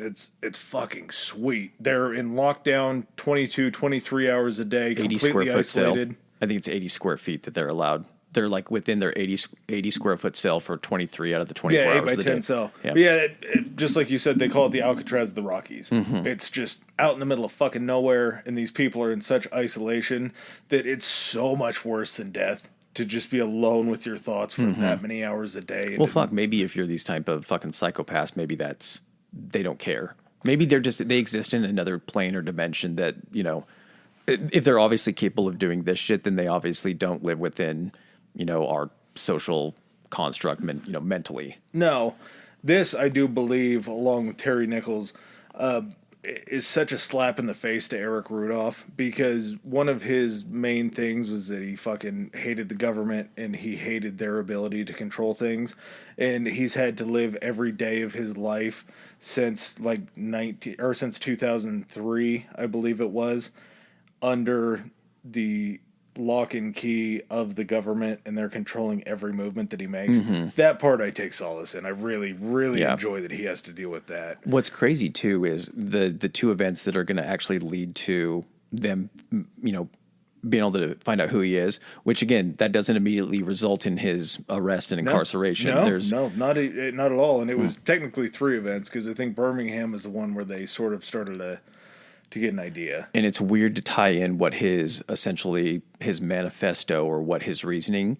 It's kind of weird to jump from doing this at an Olympic Games and then finding out the 2 other bombings that took place, and then, you know, listening to what his reasoning was for it, and then being like, so how do you, like, what was your thought process? How do you figure the Olympics is participating in this? But he ties it in. He puts a nice little bow on it. He does, but, you know, crazy people don't have legitimate or, you know, common sense rationality or anything like that. No, and he, at a young age, his father passed away. He had some siblings, and his mother was a very religious, into the depths of religion, to where they actually moved out onto like a commune farm that was run by a far-right kind of Christian coalition that really didn't enjoy the way that the world was changing, and getting some Branch Davidian vibes. Yeah, a little bit of that kind of compound. I mean, that kind of gives you an idea of what kind of stuff takes place, the mental conditioning, I guess the thought process, and kind of what am I trying to say, the culture, or almost the indoctrination. Yeah. And his indoctrination led him to, I think he dropped out of school in 9th grade. So he felt that he didn't need that kind of regular education. Sort of a youth that wandered within the confines of this really fanatical, religious, political view. And it sort of shaped him into this monster that he became. Somehow got in the Army. Yeah, somehow got in the Army. Must have got... I don't know if a GED was necessary to get in the Army. Probably not at that time. In that time, yeah. But makes it into the Army, ends up being discharged from the Army because he failed a drug test for smoking weed. Mm-hmm. So clearly this is the one instance in history where a marijuana smoker caused issues. Because you get stoned. I'm not blaming it on that. No, it's definitely not that. The last thing I want to do is hurt people if I'm stoned. And maybe that's where this led in. Because his second bombing, technically, kind of his coming out party was the Olympics. That was his deal. As a sophomore in 1997, the Sandy Springs Family Planning Center that was in Georgia, he set a bomb out front and ended up blowing up an abortion clinic. Mm-hmm. Now, when he was in the military, he worked in explosives. That was something that he was actually in. And he had a background. He had a background in how to do this stuff. So it's immediately tying his knowledge. So, I mean, if you're looking at someone at a glance, even if you were to look at the bomb, look at the sophistication, look at what is required to know that. You then look at Richard Jewell's entire history, and it's still, going back to how did they tie this to him other than him just being there and being the one to find it? In all of his information about being a jailer, impersonating an officer, he gets deputized, crashes his patrol car, security officer at Piedmont College, broke up parties. At what point is this guy learning how to fucking build this sophisticated explosive? Hey, Richard Jewell was lucky enough to tie both of his shoes correctly in the morning, let alone... He's probably lucky. He probably would have blown his fingers off with an M80. He would have JPP'd himself. Yep. Yeah, it's a miracle that he still had all 10 fingers at this point in his life. Had he been someone who was interested in explosives, definitely wouldn't have. Now, the 97, the Sandy Springs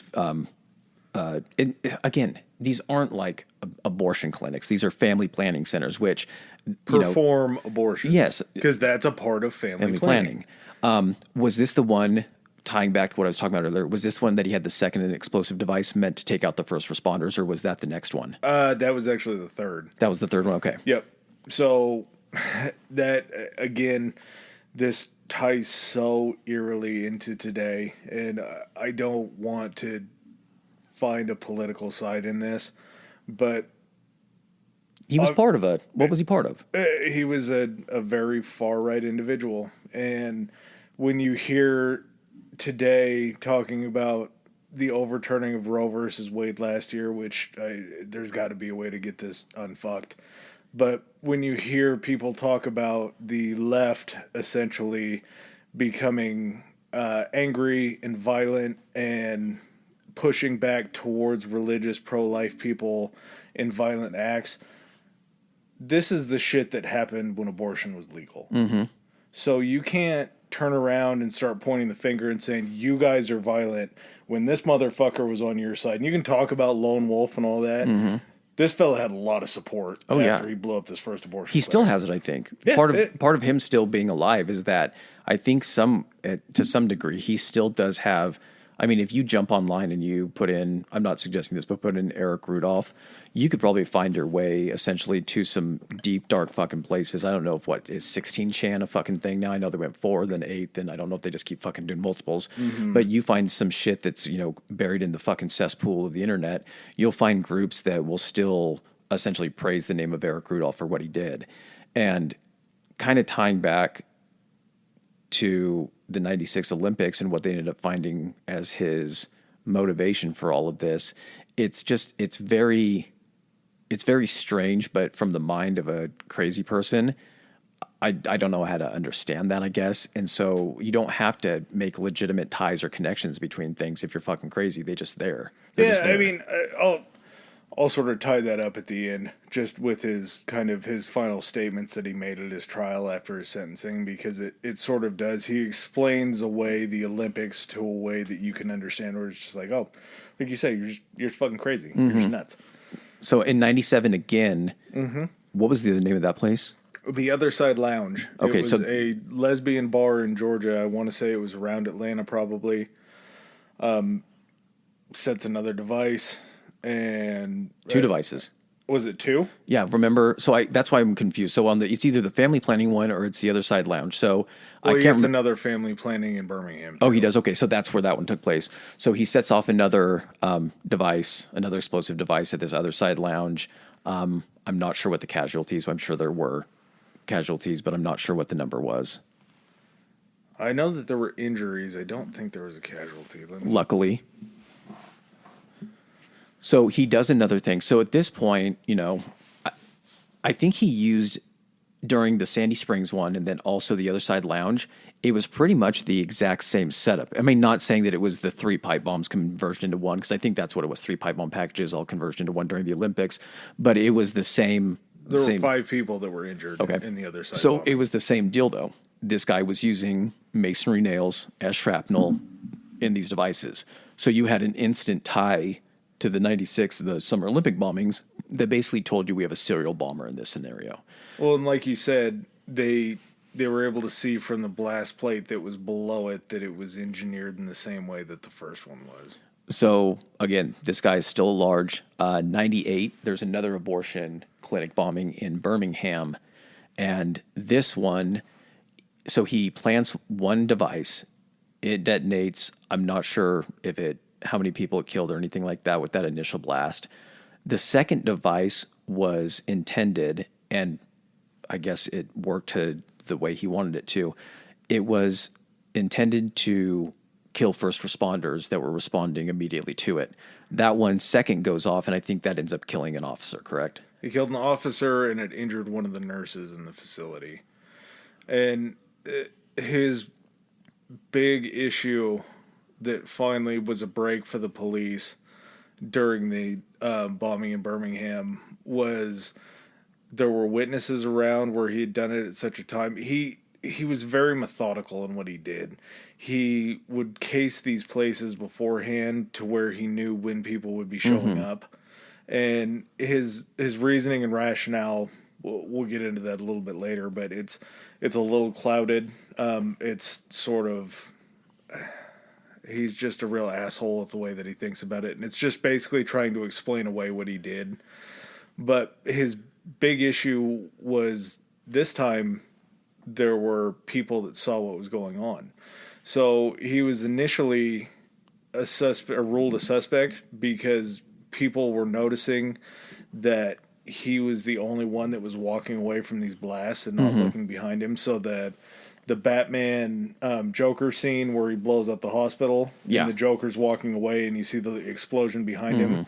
Just picture that scene as far as Eric Rudolph walking away and how weird that looked to everybody that was so shocked by this explosion. He was the only one that wasn't looking And these back. are first-hand accounts. This isn't cell phone footage or people recording anything. You're getting people... Just eyewitnesses on the street seeing it. Which is pretty crazy, too, because you think of the trauma from not even being, someone that is affected by the actual blast or being injured or anything like that, but just being someone there that, like, witnessed it and seeing the destruction and, seeing people injured or dead, to also still have the wherewithal for somebody to be able to recall suspicious activity is still kind of an amazing thing in itself. Well, yeah, and then essentially to follow that suspicious activity to where there were two people that picked up a partial plate on the vehicle that Rudolph drove away in. And that was essentially how they figured it out, was they pieced together the plate, the make and model of the car, and they fingered Rudolph at that point. Finally, there was a legitimate fingering going on. Did they know it was Eric Rudolph, or did they just have a suspect? They knew it was Eric Rudolph. Okay, how did they find out that it was after that last one? Because the time frame between that last Birmingham bombing and his actual arrest, there's a good chunk of time in there. Huge chunk of time. So what I'm trying to think is, because I know at one point when they discover it's Eric Rudolph, they raid his home. Oh, buddy, I got a fun story to tell you about this guy. Okay, and he wasn't. And here's the thing: is they don't arrest him at this point. No, they find out, they raid his home. So by all means, so raid his home, find some incriminating evidence. they find the exact nails. They find all of the necessary equipment to make these bombs. And at this point, because they know it's Eric Rudolph, then they're able to go ahead and do background checks based on their profile to see if this person fits the necessary qualifications. They're finding out that he was, dishonorably discharged. He had experience in explosives. So at this point, they're like, well, yeah, this has got to be the guy. Rudolph decides to make a break for it, and he goes into the Appalachian Mountains in North Carolina. And he had this shit set up so well that he would build underground, like, bunkers, basically, and caves. And he actually said that one of the things that he takes great pride in is one night he heard helicopters overhead. So he found his way into one of these caves and actually hid underground from the heat sensing cameras that they were using. Infrared and everything. Yep. So he was able to mask his body heat to the point where they couldn't find him. He had outposts that were set up close to like grain silos in places where wheat and soy and barley and shit were stored. Oh, he was stealing shit. He was stealing shit from farmers. He was stealing like produce from like vegetable farms. He was stealing grain. He would sneak into towns at night. He would raid dumpsters, and he basically he was a prepper. He knew from his military experience how to live. His whole entire childhood was geared towards being an outdoorsy person that lived on this farm, that knew how to survive in nature. He was a prepper. He was a prepper before preppers were preppers. I feel like we're getting some vibes of like John Rambo First Blood. Ted Kaczynski to a T. Yeah. Ted Kaczynski went out and fucking hid out in the Ruby Ridge. We got Ruby. Yeah. It's there's a playbook to it. There's other examples of this kind of stuff. The extremists definitely have a type. And he hid out there for so long. 5 years. Yeah, just an insane amount of time to be living out in the woods. And there's conspiracies about people that were helping him that were maybe sympathizers and all that. none of that's really been proven, but there's kind of like some loose ends that could be tied together. Definitely. But there was nothing that tied them all together. And at this point, too, after they determined that he's going to be, suspect, numero uno, he's also added to the FBI's most wanted list. Yeah, he spent a fair amount of time on there. Nothing like we get today. But finally, May 31st, 2003, this is so cool the way that this happens. He's dumpster diving at a dollar store? He's dumpster. I don't know if it was a dollar store. It was maybe outside of a convenience store. Could have been a dollar store for sure. But an officer sees somebody over there dumpster diving. And this is late. This is like 2 a.m? Yeah, it was very dark outside. He had actually cut his hair. He had dyed his hair. He had this thin shit pervert pencil mustache. Of course. And a rookie officer, Jeffrey Passett? Estelt? Bad Jeff. writing. Jeff. Yeah, Rookie officer Jeff. Rookie officer Jeff ends up seeing him, puts two and two together, arrests him without any sort of fight. And I don't know if 5 years in the woods kind of really grinds you down to the point it's like, hey, you got me. But he didn't put up a fight. He was arrested. He was taken into custody. Well, I'm not going to say that, I'll say it. The way that he went about everything was the coward's way. Mm-hmm. He's basically trying to kill as many innocent people as possible and not be around, when it happens or anything like that. And so this doesn't strike me as the type of person that's going to try to, if they get caught, this doesn't strike me as a fighter. This strikes me as someone who's just a fucking coward and a psychopath. But yeah, rookie officer Jeff on his nightly, he's a rookie, so he's getting the shit shifts. That's probably why he was working that late at night, why he's watching some sort of a cheap store's dumpsters late at night in some shitty. We got fucking Murphy, raccoons North over at the Carolina. Dollar General or some shit like that. The convenience store, he goes and checks it out, and boom, runs into Eric Rudolph. Can you imagine that? Rookie officer nabbing one of the FBI's 10 most wanted. But yeah, so they end up able to link him to all the bombings based upon what they had previously found when they first raided his house and everything. And at that point, I don't think it was a very very complicated trial. No, and he took the coward's way out. He went ahead and signed a plea deal to take the death penalty off the table, and he signed a life in prison. I think he got sentenced to 4 consecutive life sentences for all this.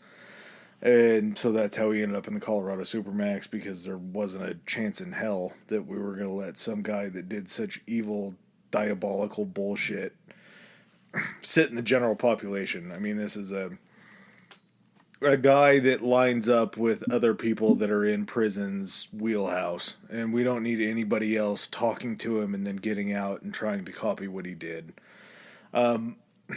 So kind of what I've been alluding to for most of talking about Eric, when it came time for him to give his statement at his sentencing, referencing the Olympics, he said that his plan was to try to take out the power grid in Atlanta and to basically bring the Olympics to their knees because of the new regime that was in America, because Bill Clinton had just become president. He, in his crazy way, he said that the Olympics represented the peak of socialism, global globalist socialism or something like that. And basically, because it represented that, his goal was to put an end to it. And then going back over to why he went after, family planning clinics and things like that. And also, the gay nightclub and everything, is that he felt that America had this, or the world had adopted this free-willing abortion, mindset, that they were just handing them out for free and just using them, willy-nilly and everything like that. Pretty much the same playbook that when the argument comes up to, ban abortion, that people are using it as a form of birth control, and that everyone's just getting one, instead of being careful about planning a family. That same type of ridiculous fucking argument. And he based on his upbringing and everything like that, was basically a religious extremist and was like, okay, well, abortion is, against, my religious beliefs, so I'm going to fucking put an end to it. And then also, homosexuality being against my religious beliefs, I'm going to try to put an end to that. So, any way you want to slice it, this guy was fucking nuttier than a fucking tin of planters. Well, well, and that's where he tried to minimize himself too. Was he said that the attack on the Olympics wasn't to try to cause mass murder because those people were innocent. It was a direct affront to the new presidency of Bill Clinton and them pushing abortions on demand. And he said that's why he made the call, was so that it gave them ample time to clear the area so there wasn't as many people killed by the blast as there was to take that out. He said the exact same thing about the abortion clinics. He said that he wasn't trying to harm any of the people that were going into the clinic. He was trying to kill doctors and nurses and the people that provided the service. So he tried to minimize himself and try to paint himself as the good guy to save people's The religious lives. warrior. Huh? The religious warrior. Yeah. I'm a warrior for God. What was the name of the group? There was a group that sort of took credit for him. They were called the Army of God. It's a religious organization that's off their rocker further than normal religious organizations are.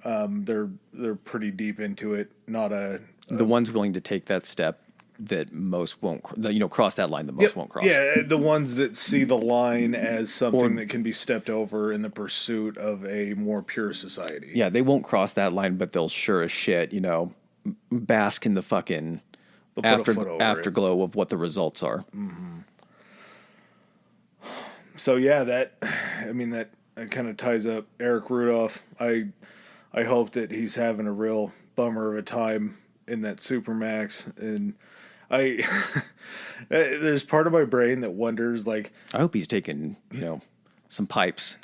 Yeah, where he doesn't want them. He's isolated for so long during the day. Unfortunately, I don't think it can happen. But I do take solace in the fact that he's living under the government's thumb and being, like I said before, just every movement that he makes is guided by the government. And is that Supermax a privatized prison, or is it a federally funded prison?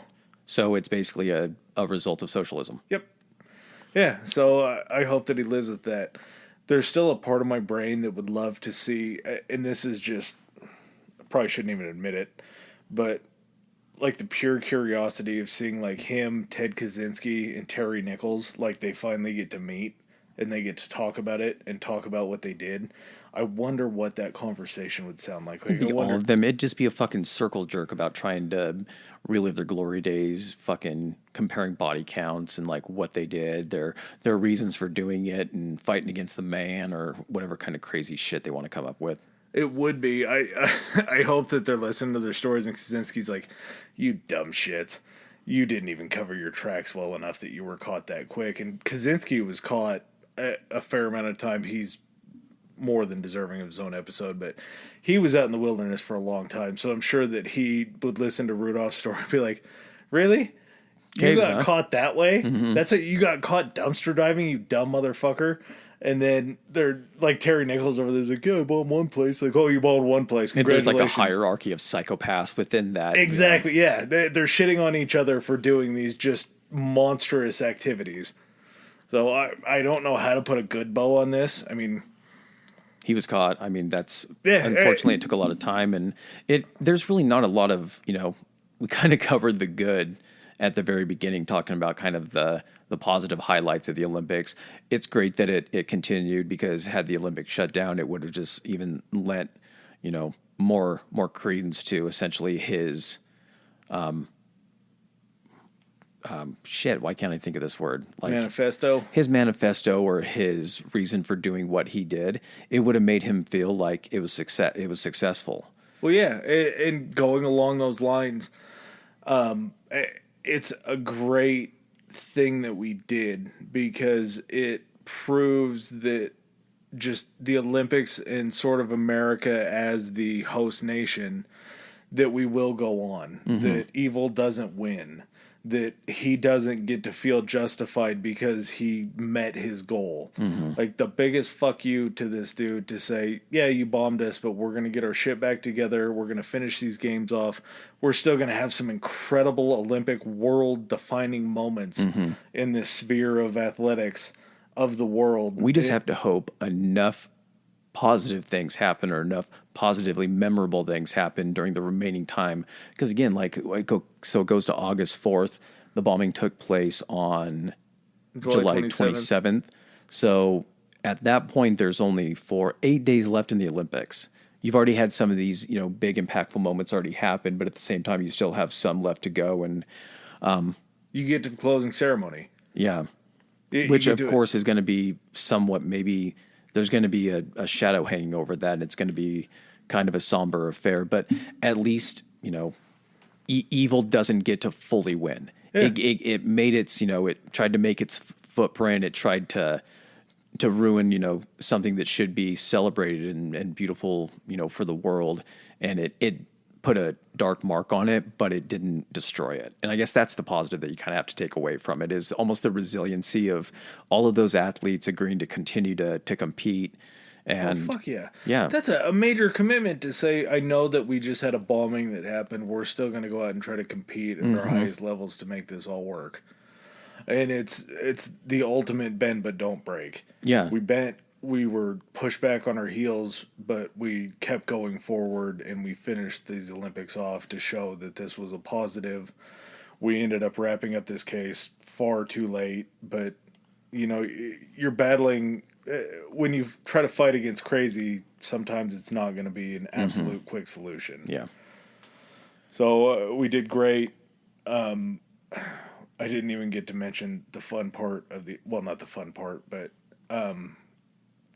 did you ever watch the video from the opening of this? Do you remember who lit the torch? Yeah. Muhammad Ali. Mm-hmm. Did you watch the video of him almost burning himself alive? Parkinson's had him had its claws in him at that point and everything. And that was kind of the bow on top of everything. Not him burning himself, obviously. but who signs off on that? Who's like, this guy's a great boxer, arguably one of the greatest of all time. He has Parkinson's. He's shaking like a motherfucker. I'm guessing that's why they had him do that final stage. Although it's the most dangerous stage because you're it's the most dangerous place to do it. Here's the thing too about Muhammad Ali and that. So at some point during Muhammad Ali's career, he was probably the most famous person on the planet. Easily. And then we might do an episode dedicated to him. He's got a lot of story to tell. But part of the things is he's a Georgia native.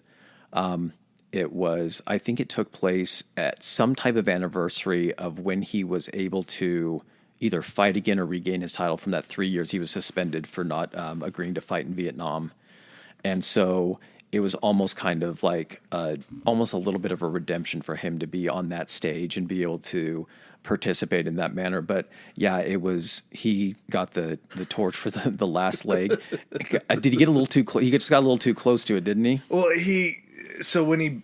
they had like a situation where he was to light a wick, and then that wick was supposed to go up like a zip line to the actual cauldron, but he has to hold it below like a flat angle so the flames start to wick up the actual torch that he's holding.